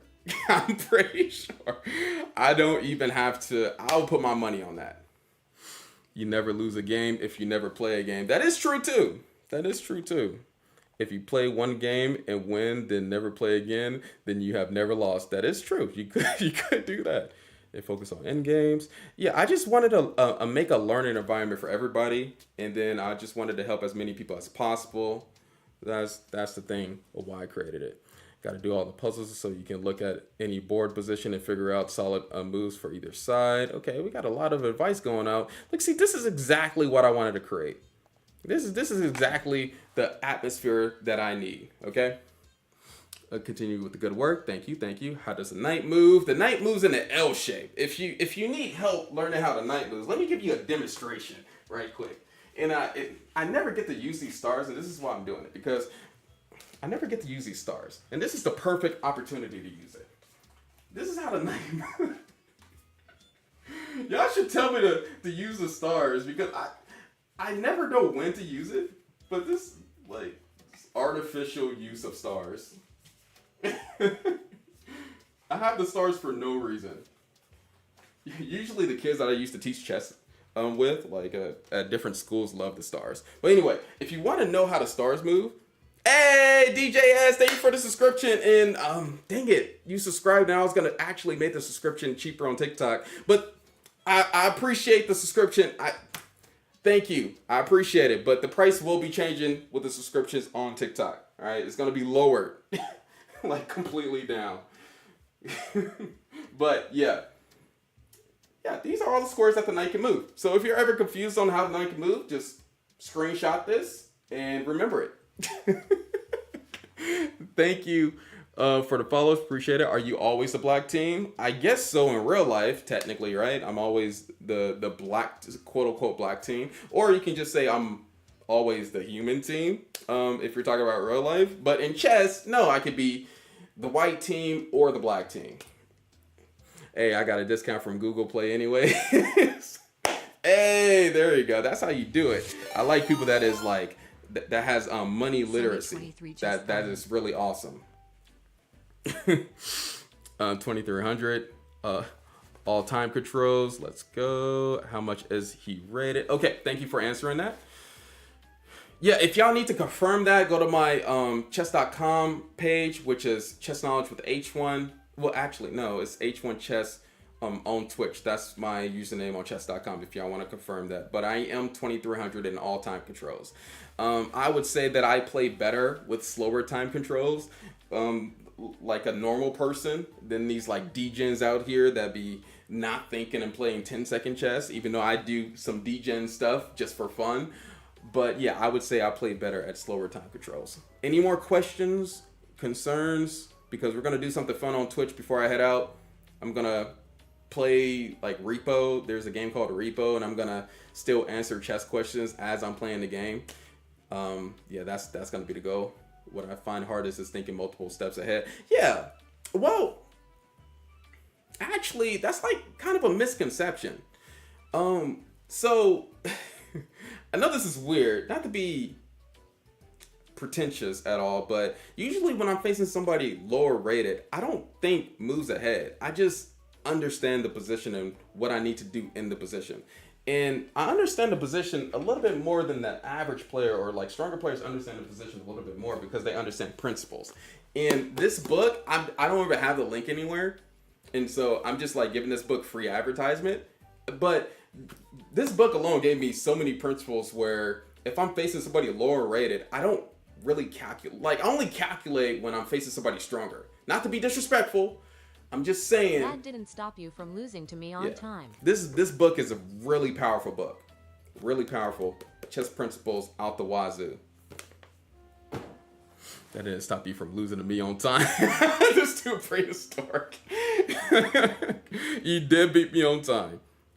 Pretentious confirmed. Yeah, I know, right? Each chess position is a new puzzle. Yeah. Dang, bro. Why you gotta bring up the past? What's your favorite principle that really opened your eyes? The threat is better than the execution. That really opened my eyes into like a different world in chess. Just knowing how powerful that principle is alone is amazing. Nah, my feet sore after playing H1. 2 openings for beginners and 2 defenses. Are you asking me for like 2 random openings for white and for black?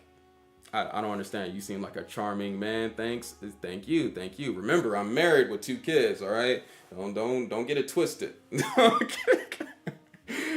I'm just kidding. Not about me being married, but about you being twisted. I seen you know how to throw it down on the blitz. Yes, sir. Janet, hello. Yes, I do. She was there. So, man, I did such a bad... So I went to a chess club one day, and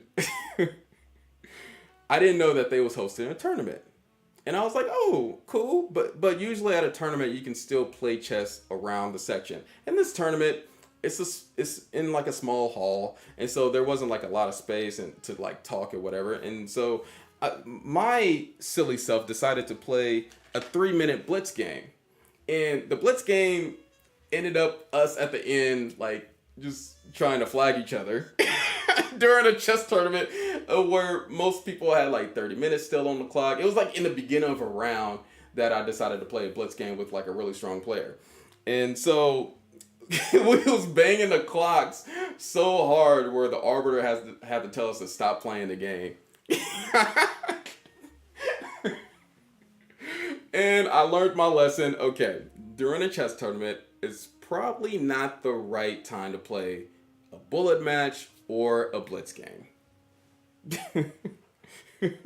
So that was really funny. It was a blast to see you play like that. It was over the top. Yes, it was. Thank you, Janet. I appreciate it. She's a really nice lady. Really nice. How to play good middle game against a Grandmaster. Yeah, I think I explained it before, but I explained it one last time. Do you have a gambit you like to play? I don't play any gambits. I actually had a podcast episode explaining why I don't play gambits anymore. I would go listen to that one. It's on Spotify, Chess Knowledge with H1. There's actually a lot of good information that is pretty timeless in that podcast. But anyway, and that was funny. I would do the same. Yeah. So in order for you to go against a Grandmaster, first of all, especially in the middle game, you got to understand the position. And then secondly, you got to be at the same speed of that Grandmaster. You got to think in the exact same speed. Because what happens is Grandmasters is really good at using the clock as a weapon. And if you can't compete at the speed of that Grandmaster, you will never, ever beat a Grandmaster in your life. So you might as well at least be at the speed and not lose on time and get a worse position instead of playing perfect chess and then acting like, oh yeah, I got a good position because of a Grandmaster and not going for a win. You might as well just at least play at the same speed. That's a shame. Yeah, so, okay, if I had to give any advice on Gambits, because I don't play Gambits anymore, but the legitimate Gambits that I would always play is the Evans Gambit. The Evans Gambit and the Jerome Gambit. Yeah, the Jerome not the Jerome Gambit, but the Evans Gambit was the only Gambit that I loved playing. and it's legitimate. Grandmaster still play it till this day because it's a very powerful. It's a very powerful opening. All other gambits compared to that is obsolete unless it's the Queen's Gambit, but the Queen's Gambit is not really even a gambit.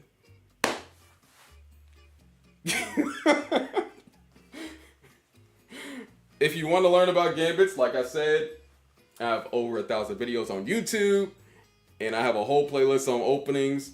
If you search up on YouTube, Chess Knowledge with H1, Jerome Gambit, my face is probably going to pop up. Pretty much. Kevin, thank you for the follow. User 83, thank you for the follow. Appreciate it. All or nothing. Wikipedia says the Jerome Gambit is the unsound. It's not only unsound, it is losing. They lie to you. It's not only unsound, it is losing. All right, this was a good lesson. Like I said before, yeah, I'm creating a community, free. I think I got some surprises. I got some surprises coming up, and so it's good to get in there now. While you know, it's good to just get in there now. Bob underscore Got some surprises. I can't mention it right now, or I'm not gonna do it. And I don't want y'all holding me accountable either after I see it. Y'all just gonna see it happen.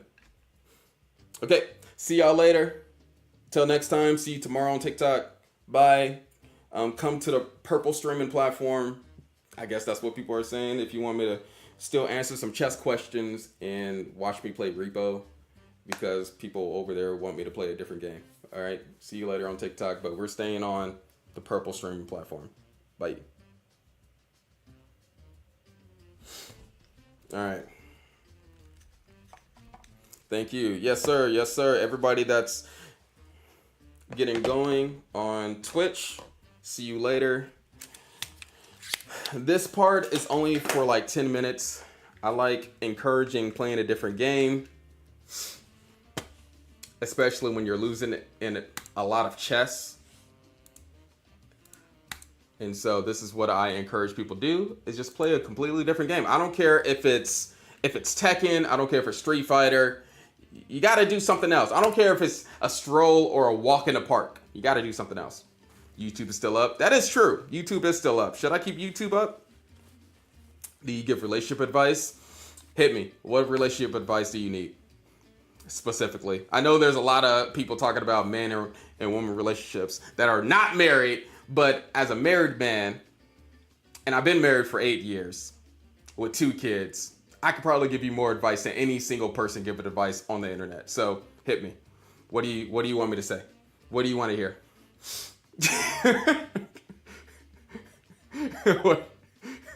Good night. When the ad finishes playing, I will ask. Okay, bet. Like, do y'all understand how weird that is for a person that's not married to give you relationship advice? Isn't that kind of weird? Like, I wouldn't go to a person that's an expert at working out for like if I have a disease or if I need a vaccine or something. That maybe that's just me. I don't know.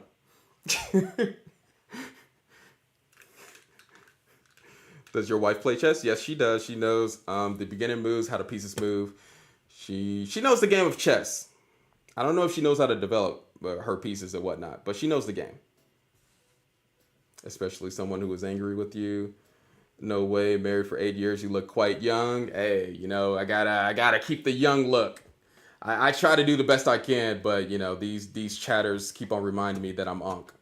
James, what's going to be in the Patreon? Answer in 30 seconds. The cause I am in an ad break. Oh, answer in 30 seconds because you're an ad. Bro, I'm changing the ads right now on Twitch. That makes no sense. I set it up where I try to set it up where when somebody joins the stream, they don't get ads immediately, but I might as well just do, let me see. I'm looking at it right now. Because there's a thing where, okay, if you set it at 3 minutes, then they won't get an ad in the beginning of the stream. Like, that's how I want it to be set up. But I might as well just do one under it and just give y'all less ads. I might as well just do the 30 seconds one, give y'all less ads. You might get like a 30-second ad in the beginning, but at least you're not getting, I don't know. I've seen people say that they got like a 5-minute ad in the beginning. I think Twitch just makes their own rules, even though I try to set rules. Like Twitch make their own rules ahead of me. But anyway, I just changed it right now. Hopefully it's better because I want the stream just to keep on going. JD, what's up? How you doing? I had an ad too, but a normal ad break. Okay, all right. You can now answer the question. So what's the Patreon for? The Patreon's for just to build a community, build like a chess community where people just want to learn. It's for me to put out my content, for me to put out blogs, so that y'all know what I'm doing instead of, y'all just, because sometimes I feel like y'all don't know. And I get a lot of questions on chess.com like, I didn't know that you was on YouTube. Like, none of y'all should not know that I'm not on YouTube. I mean, none of y'all should not know that I'm on YouTube. Y'all should know that I'm on, like, I got a big platform on YouTube. Y'all should know that I have 100,000 subscribers. Like, I have a dang plaque. And people still ask me on chess.com, do I have videos anywhere? That makes no sense. And so I'll be posting stuff and exclusive videos on Patreon, and it's completely free too. And if you want to support me, there's like a $1 option. Answer some relationship advice. Relationship advice. How to hint you like someone. Shocked face. Need H1 at the wedding. Look, James, you don't even know that I'm on YouTube. That is the craziest thing ever. I got 100,000 subscribers. That makes no sense to me. But anyway, I created a platform where I can make content too that maybe like the algorithm won't appreciate. And so I'll feel more comfortable making a database video on Patreon than I would on YouTube. You know what I mean? Which is completely free. And then there's like a $1 one, but like that's just to support me if you want to. You can just join for free.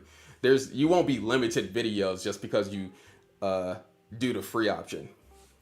The YouTube algorithm got worse. I know. It got, like, bro, did y'all notice? I'm on YouTube Shorts all the time, and I don't get original content anymore. All I get is clips of movies and memes and crap.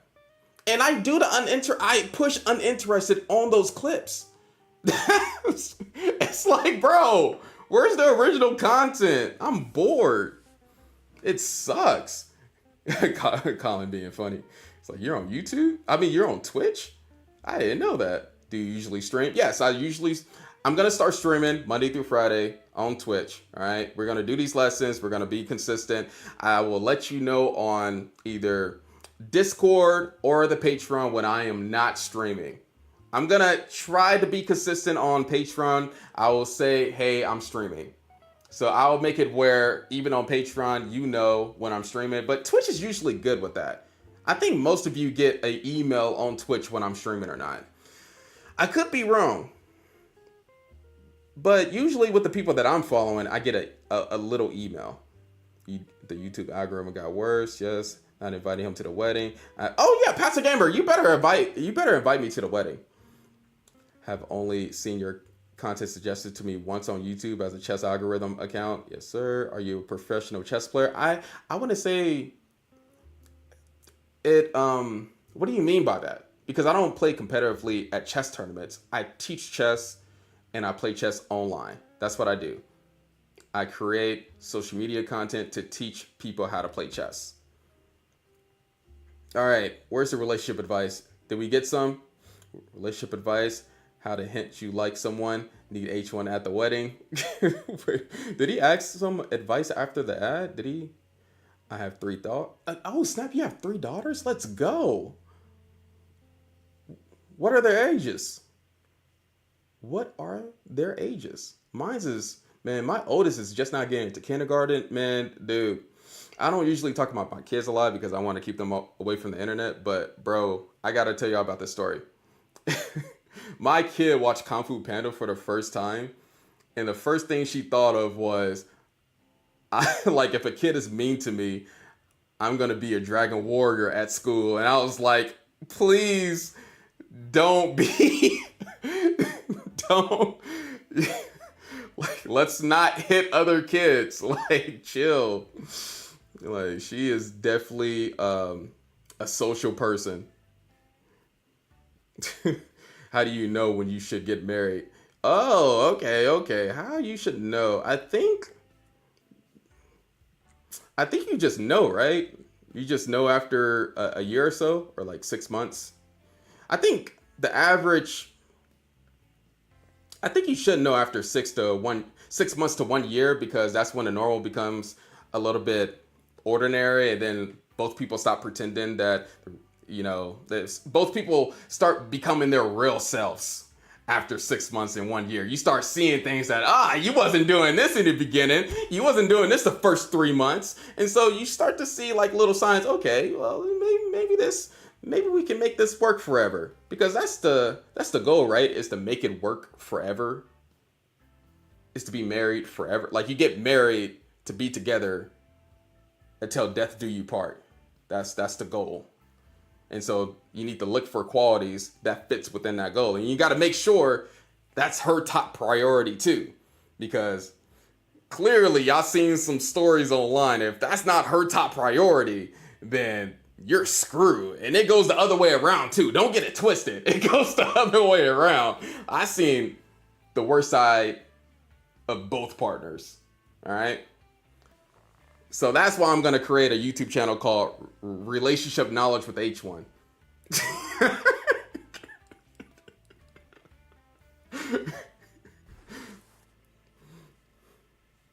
I'm surprised 100K subs isn't a full-time job. Well, it gets a little bit more complicated.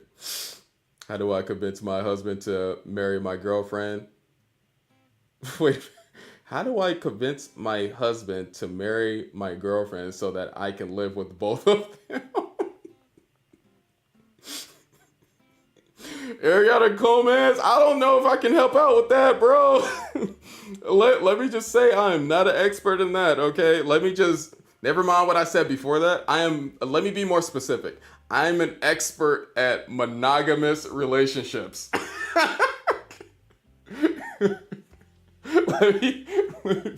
H1 love, baby. Just like Happy Feet. Y'all know who I'm talking about. Y'all know. I am not an expert on polyamorous relationships. All right, that is a new thing. I'm cool. I can't give you no advice on that. I would get jealous. Like, those feelings are. I would say out of the 8 years that I've lived with a wife, I don't think that I can share like people be doing nowadays. That is a concept that I can't get with, or I can't imagine. Ask the question, do you want to spend the rest of your life with this person, and do they want to spend the rest of their lives with you? Yeah, straight up. And if they have any hesitation, or if you see like signs of they're like twitching their eyes, or if their actions isn't showing it, like they're yelling at you all the time. And what's that one clip of the woman that don't even, like, she was listening to her husband breathe, and she was mocking her husband breathing? You don't want to be in a relationship like that. Like, sometimes you got to watch the actions more than what they say. And that, I got to clarify, goes for both genders. I'm just now moving in with my girlfriend, so this will be a good test to see if we're actually compatible. Yeah, true. Relationship advice 101 with H1. Yeah, yes sir. Thank you, Chesnu. 0 years married this year. Let's go, James. Hey, if that's the goal, if you want to be single, just be single. Like, there's nothing wrong with that, except for the social dynamic, right? Because usually married people hang out with married people. Like, it depends though, because if you have a cool friend that got married, then you're gonna hang out with that friend. But usually, most of the time, married people hang out with married people, and single people hang out with single people. It's just how it goes. It's just easier. Does Chess know you're cheating on it with your wife?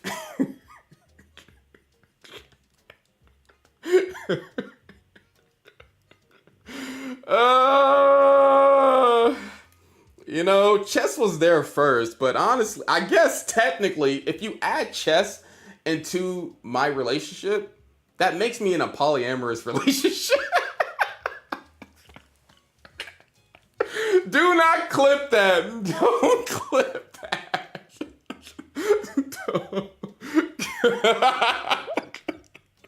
So I guess I am an expert. Let's go. Let's get it. Put that on my resume. I will put that on my profile on chess.com ASAP. H1 is so monogamous. He only promotes to queen after his queen is taken. That's funny. Like, we gotta. Dang it, we already got something else pinned. Ugh. You don't want anyone spiteful. Yeah, that is true too. Gosh, Lee, bro. Ugh, dude. Even having being with somebody that is super negative all the time too. Oh my goodness, that is such a headache. Unless you're a negative person, then y'all belong together. But if you want to, if you want a successful relationship, you got to be with somebody that is happy. Like without you. Like they gotta be happy. They gotta be a happy, sympathetic, kind person. Like, don't get with a Debbie Downer. Don't. Like, if you're going on a date, you don't want somebody to be complaining about, this is gonna cost a lot of money. This is gonna do this. This is gonna do that. My dress got a stain in it. It's like, gosh, Lee, bro, you got some control in your life? Like, do you want to go on a date? Chill, bro.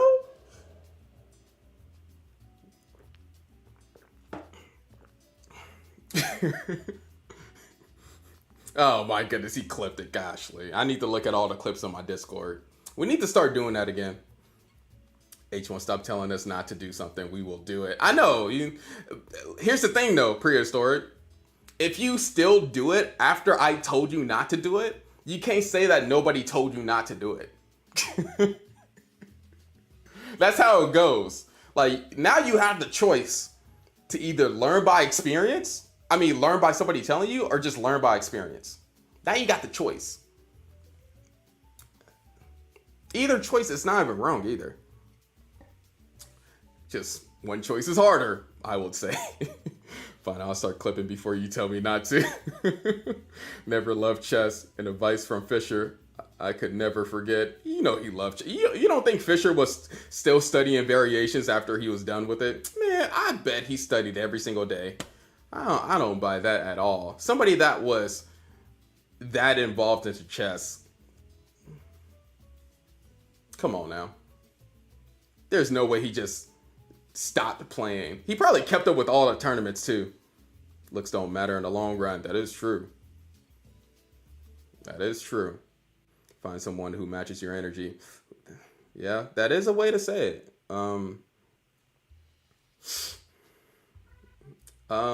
But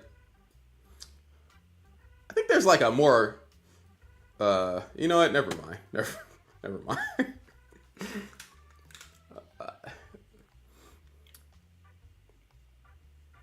Yeah. Fine, I'll start clipping before. Okay. Nah, I'm cool. I'm cool. He was a bit of a jerk, to be honest. Give us your advice. It's just like, find someone who matches your energy is just don't know. I don't like when you say it like that, you just don't understand what is energy. It doesn't explain anything. And everybody has a different interpretation of energy. Right? It's like, see, this is not no relationship channel, bro. This is because okay, let me give y'all experience. Okay, I'll give y'all experience. Yeah, so everybody has a different understanding of the word love. We all seen the Johnny Depp Amber Heard trial. There's probably some kids I was young and how long ago was that? Amber Heard, even though Amber Heard defecated in the bed in the trial, I'm guessing that's what happened, right?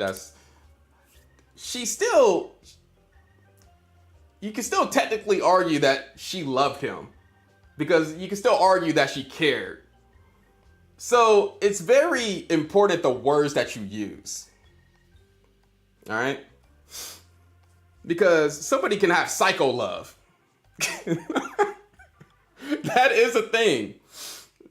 I'm just saying. So like, it just depends on the wording that you use. Just depends. Didn't know I could feel so single during the H1 stream. Yes, sir. Yes, sir. Sounds a bit of a mess. Yes, sir. Yeah, it is. I am shy and want someone more extroverted, but not too much. That does not make sense. Actually, that does make sense. But really, everybody is a little bit extroverted and a little bit introverted. You know, you can't really live life one side or the other. You got to be a little bit of both. Because I have to have enough energy to get out of my bed to go to work. So I'm a little bit extroverted, and I have to have the energy to do the streaming stuff. But some things I would argue that I'm introverted in, because I'm okay just playing the game by myself, or like not going anywhere outside the house during the weekends. Things of that nature. Sounds a bit of a mess. H1, I studied the case. She was such a mess. That is true. But love is so subjective, where it's kind of hard to argue that she didn't. Love is just a subjective thing. Like, how would you explain love? Like, people study this. It's called philematology. People study. Go Blast GL just followed. Blast followed your channel. People study love. People study why two people, why two people press lips with each other. That's what people study. Like, I don't even know where that came from. People study where that came from. What's the history? Like, what culture did that come from? Things of that nature. No, don't clip that. Take it. Like, see, this is the stuff that I need to talk about on the Patreon alone. Okay? On the Patreon alone. I would rather have that Will and that Chrysla.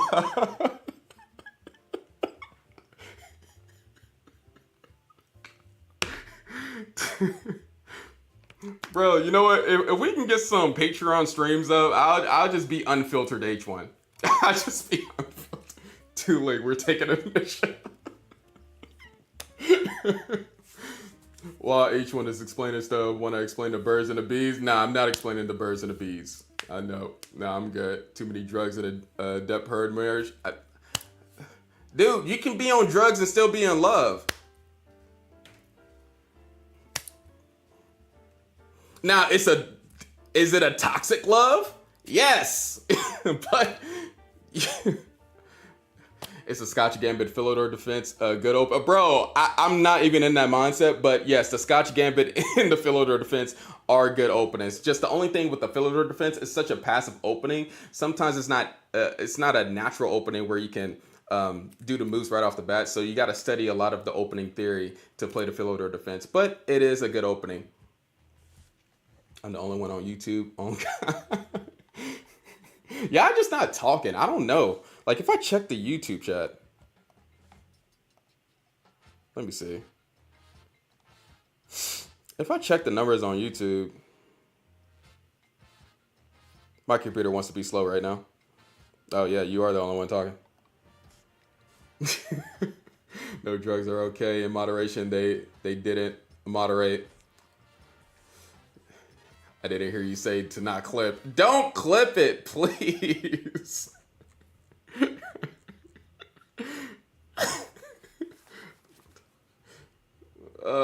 Chess is a best drug. Yeah, just play chess. Some of the things in chess is an addiction. I think Hikaru Nakamura talked about this. I'm here. I do have a Discord and I have a Patreon, so it should be pinned in the chat or in the description. It should be pinned. I'll be putting information on there, blogs, updating you on my YouTube videos, things of that nature in that Patreon. All right. Okay, let's get to this game right quick since we just got done talking about the birds and the bees.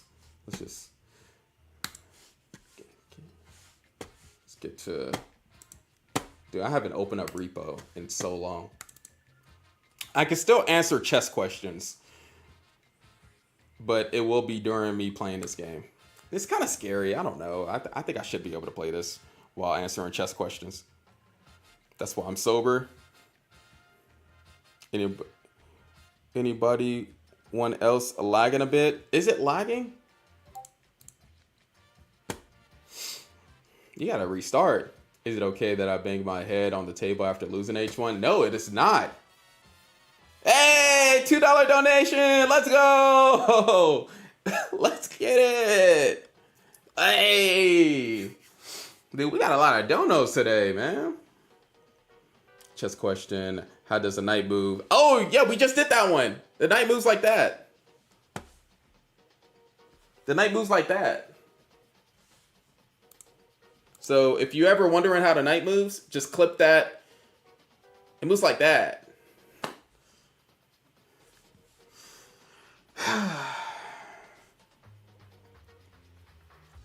It would be nice to watch one of your games now. I do play a lot of chess. It just won't be today. Like, we do rapid tournaments every Friday, just to let everybody know. And so that's when I explain my thought process of how I play games and the openings that I play. The last Friday was a little bit intense. I didn't get first place because ZJ lost, but yeah, that's a different subject for a different time.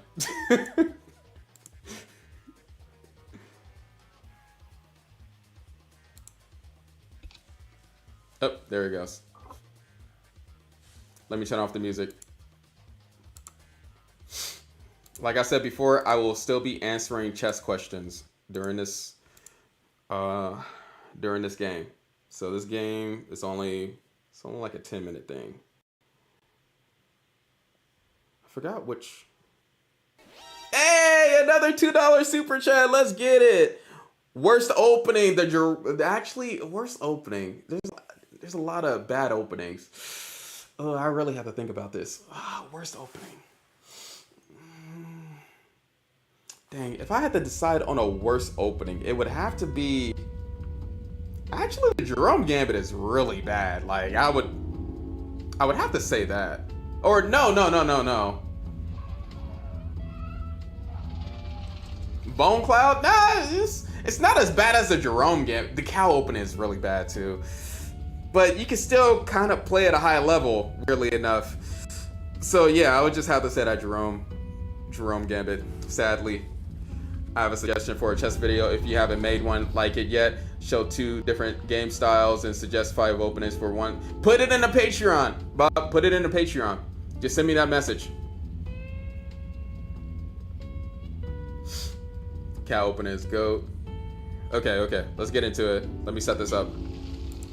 Yeah, put in all your suggestions in the Patreon.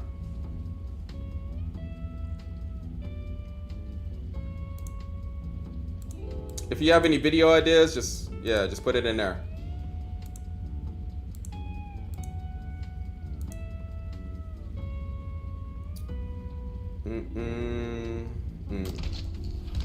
All right, let's figure out how this. Forgot how this game goes.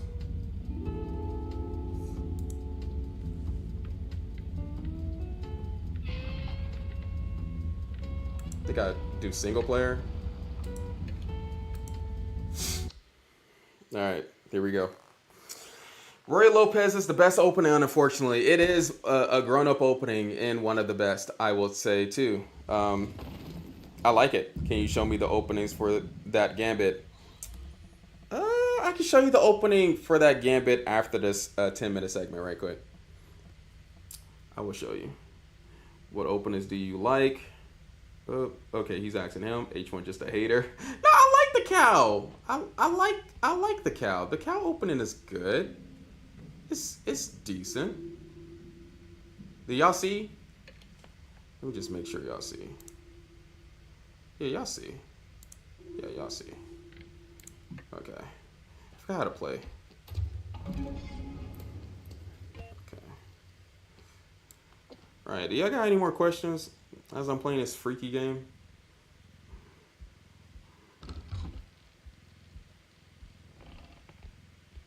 The Sicilian, okay. Totally not going to suggest relationship advice with H1 in the Patreon. You can suggest it as much as you want in the Patreon, my friend. All right, you can suggest it as much as you want in the Patreon.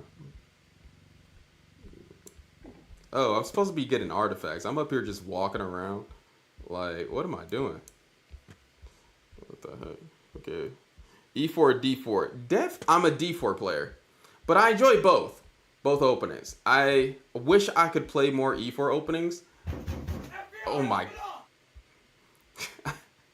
I wish I could play more E4 openings. It just doesn't fit with my chess personality.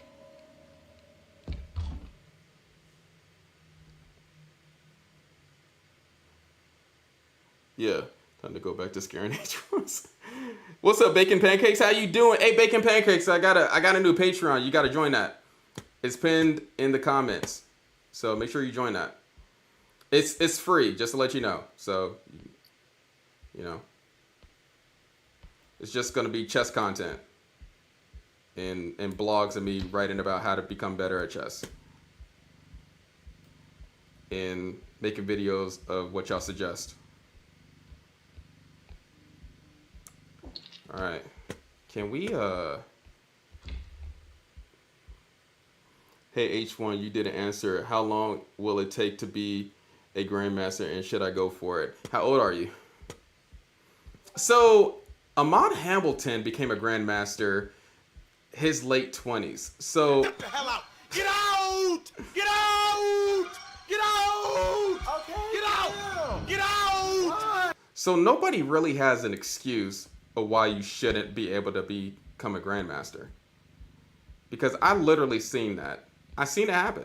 Like, he was y'all rating for like a couple years, and then he worked at it every single day, playing like bullet matches. And he did it with the London system. So y'all really have no excuses.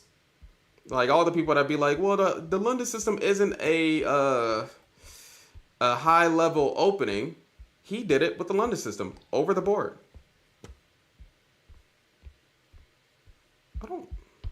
Should I run? I don't know if I should run. Okay, do y'all got anything else? Tuba, I try Alicia. I am around 18, 20. I'm so sorry. I didn't realize it. Yeah, so you have time. You just got to do it now. You just got to practice now and take it seriously. So one thing that keeps you away from reaching that goal is by you thinking that you can be a casual learner. And you honestly got to treat it like college. Like I said before, most players do not want to make a database. Ooh.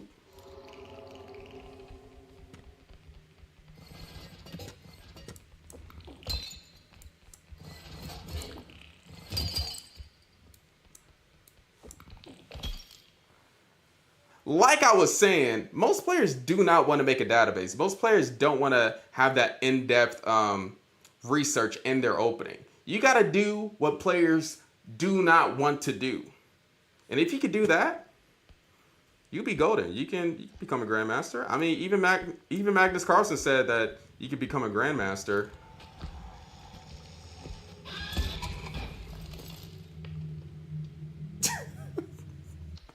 Even Magnus Carlsen said you could become a Grandmaster on League Chess, so on a free platform. This is a chess.com stream, but you know, I like chess.com because it's more accurate with the puzzles and whatnot. But you can become a Grandmaster. You just got to put the work and the effort into it. I'll challenge you in chess. Time for Outcast the Horror. We're not playing no Outcast, all right? Like, I'm a little bit crazy, but I'm not that crazy. That game. Okay, let's go one more round. That'll be like another 5 minutes, and then we're gonna head on out. But do y'all have any more chess questions right now? Man, I haven't played chess in a while. I kind of miss it. Come on, then let's go. Hey, he said we'll do. Let's get it. Let's get it. First time viewer, enjoyed this stream so much. Hope to catch you in the future. You better be here tomorrow. What you mean, hope to catch you in the future? You better be here tomorrow. Did I miss any more questions? No, I don't think so. Yeah, just chilling. All right. Okay.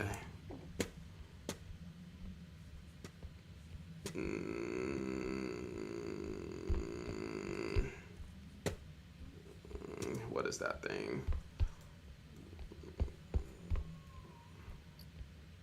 I probably should have brought the cart with me. What's your schedule? My schedule is going to be 10 o'clock Monday through Friday and sometimes Wednesdays. But I'll let y'all know if I'm streaming Wednesdays. But Wednesdays is usually my busiest day. Okay. Alright. What is this game? It's called Repo. It's like you gotta get a whole bunch of treasure. You gotta get a whole bunch of money. There's like a money score at the top right corner. I don't know if y'all can see the whole number, but I'm supposed to be getting about like 1,800.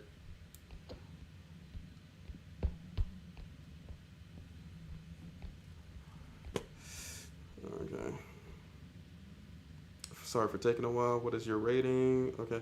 I'm stuck at 900, 1,000 elo. I've been here for about six months is the right amount of time. Especially if you're doing it by yourself too. It's really, so one of the things that is really hard to do is, because you even get into 1,000 by yourself, I'm gonna just guess that you're not in a chess club, or you're like watching videos on YouTube and whatnot. That's really commendable to get there. But it's supposed to take that much time going there by yourself. One thing that you do need, I need to set up a way for you to get my chess class curriculum, so that, not for you to join my chess class curriculum, but for you to know what you need to know in order to be at those high levels.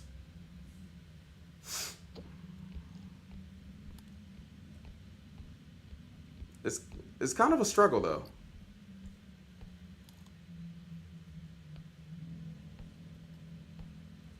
It's a struggle doing it by yourself. But I would suggest you join the Patreon.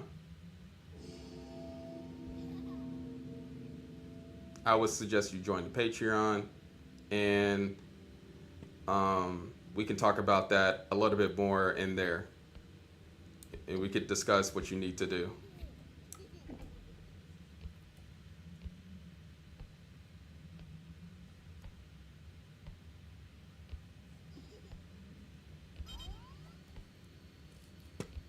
Are we serious right now?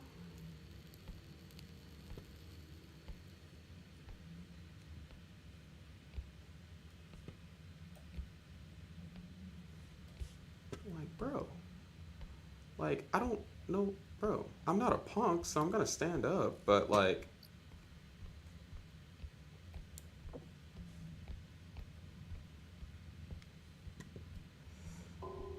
do I got anything else? It took me 6 months for 2,000 elo, bro. That guy who struggled to get to 1,000 is tough. Wait. Took you 6 months to get to 2,000 elo. I'm tripping. Add the curriculum onto the free. Okay, yeah, that is true. I will post that tonight, actually. I will ask the chess class curriculum on the Patreon, so that that can start y'all off on learning how to become like better chess players. Because the curriculum that I made, I'm pretty proud of it. Like, it's pretty much all you need to know to become a really good chess player. And oh crap, I ran straight into that. I just forgot, literally. Why didn't y'all remind me? I mean, the only accomplishment I've done is get 3rd place in my high school. Dude, that is a major accomplishment. All right. Oh my goodness, bro. So stupid. I don't know where this big monster is at, but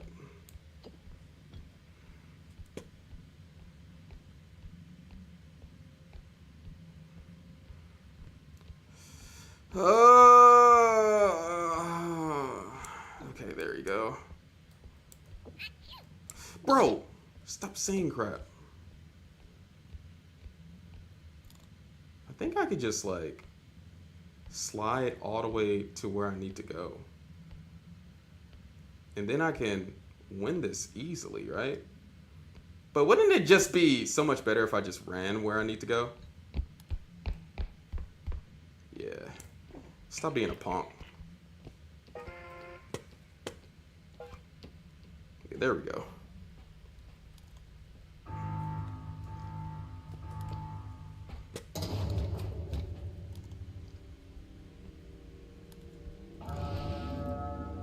Are you gonna go? Why is that violin playing? Is he coming? I'm scared. All right, no need to rag on that guy. I don't. Yeah, if we don't rag on anybody. Yeah, nah. Like I don't think it took me a while to even get over. It took me a whole year to get over 1,000 back in the day. Information wasn't as accessible as it is now, and so yeah, it took me a whole year. But reading books is it's definitely gonna take you more time to read books than to like watch a whole bunch of YouTube videos, and then you got all these streamers that's showing how to become a great chess player. I mean, y'all got some wonderful tools to use right now.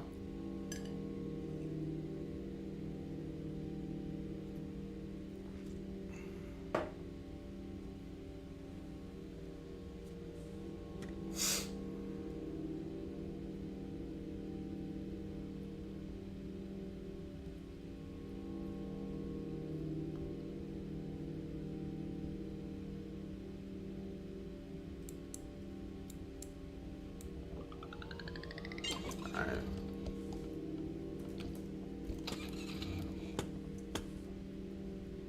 There we go. Alright, cool.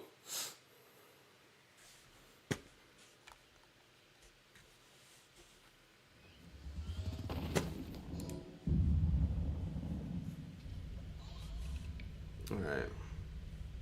Close that down. Quit the game. Whew, okay. That was good. That was good. Good little video game break. What does room 88 mean? I did explain it before in the beginning of the stream, but I was reading this book talking about philosophical conundrums. And there was a story in this book called Room 88 where this woman pretty much like went psycho crazy thinking about mirrors. And she basically how when you look at a mirror, how did I explain it before? I'm kind of tired. Anyway, yeah, there was this woman and she got really crazy about this mirror that was in her hotel room. And she thought that somebody was on the other side of the mirror. And she got weirded out about like how the mirror is. Like, for example, when you look at a mirror, it's inverted from right to left, but not from up to down. And so I guess it's a philosophical conundrum because the main question is, when you're looking at a mirror, are you following the reality that's through the mirror, or is that just a reflection of your reality? And there's not really a way to prove either or. And so I guess that was the purpose of the story. It ended up her, you know, I can't say that on Twitch, but it ended up her like what do people say?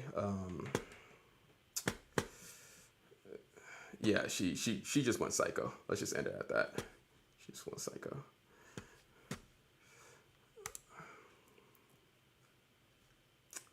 Anyway, scary game. We got a lot of things done within the stream. Got a lesson, got a video game break. We got relationship advice from H1. Who would have thunk it? I will see y'all tomorrow. let's raid somebody right quick. Who should we raid? Who is the person we should raid? We'll only bully Carol Khan players. H1, you should play Virgil. Who is Virgil? Top tier stream. Thank you, thank you. Appreciate it. Peace. Thanks for the stream. Yes, sir. Yes, sir. I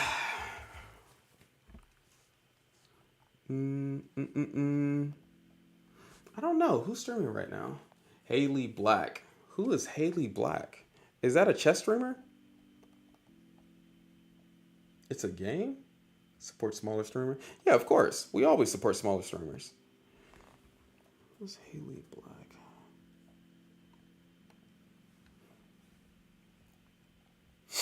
Who is Haley Black? She got to pass the test, though. That's the thing. The people in chat knows what the test is.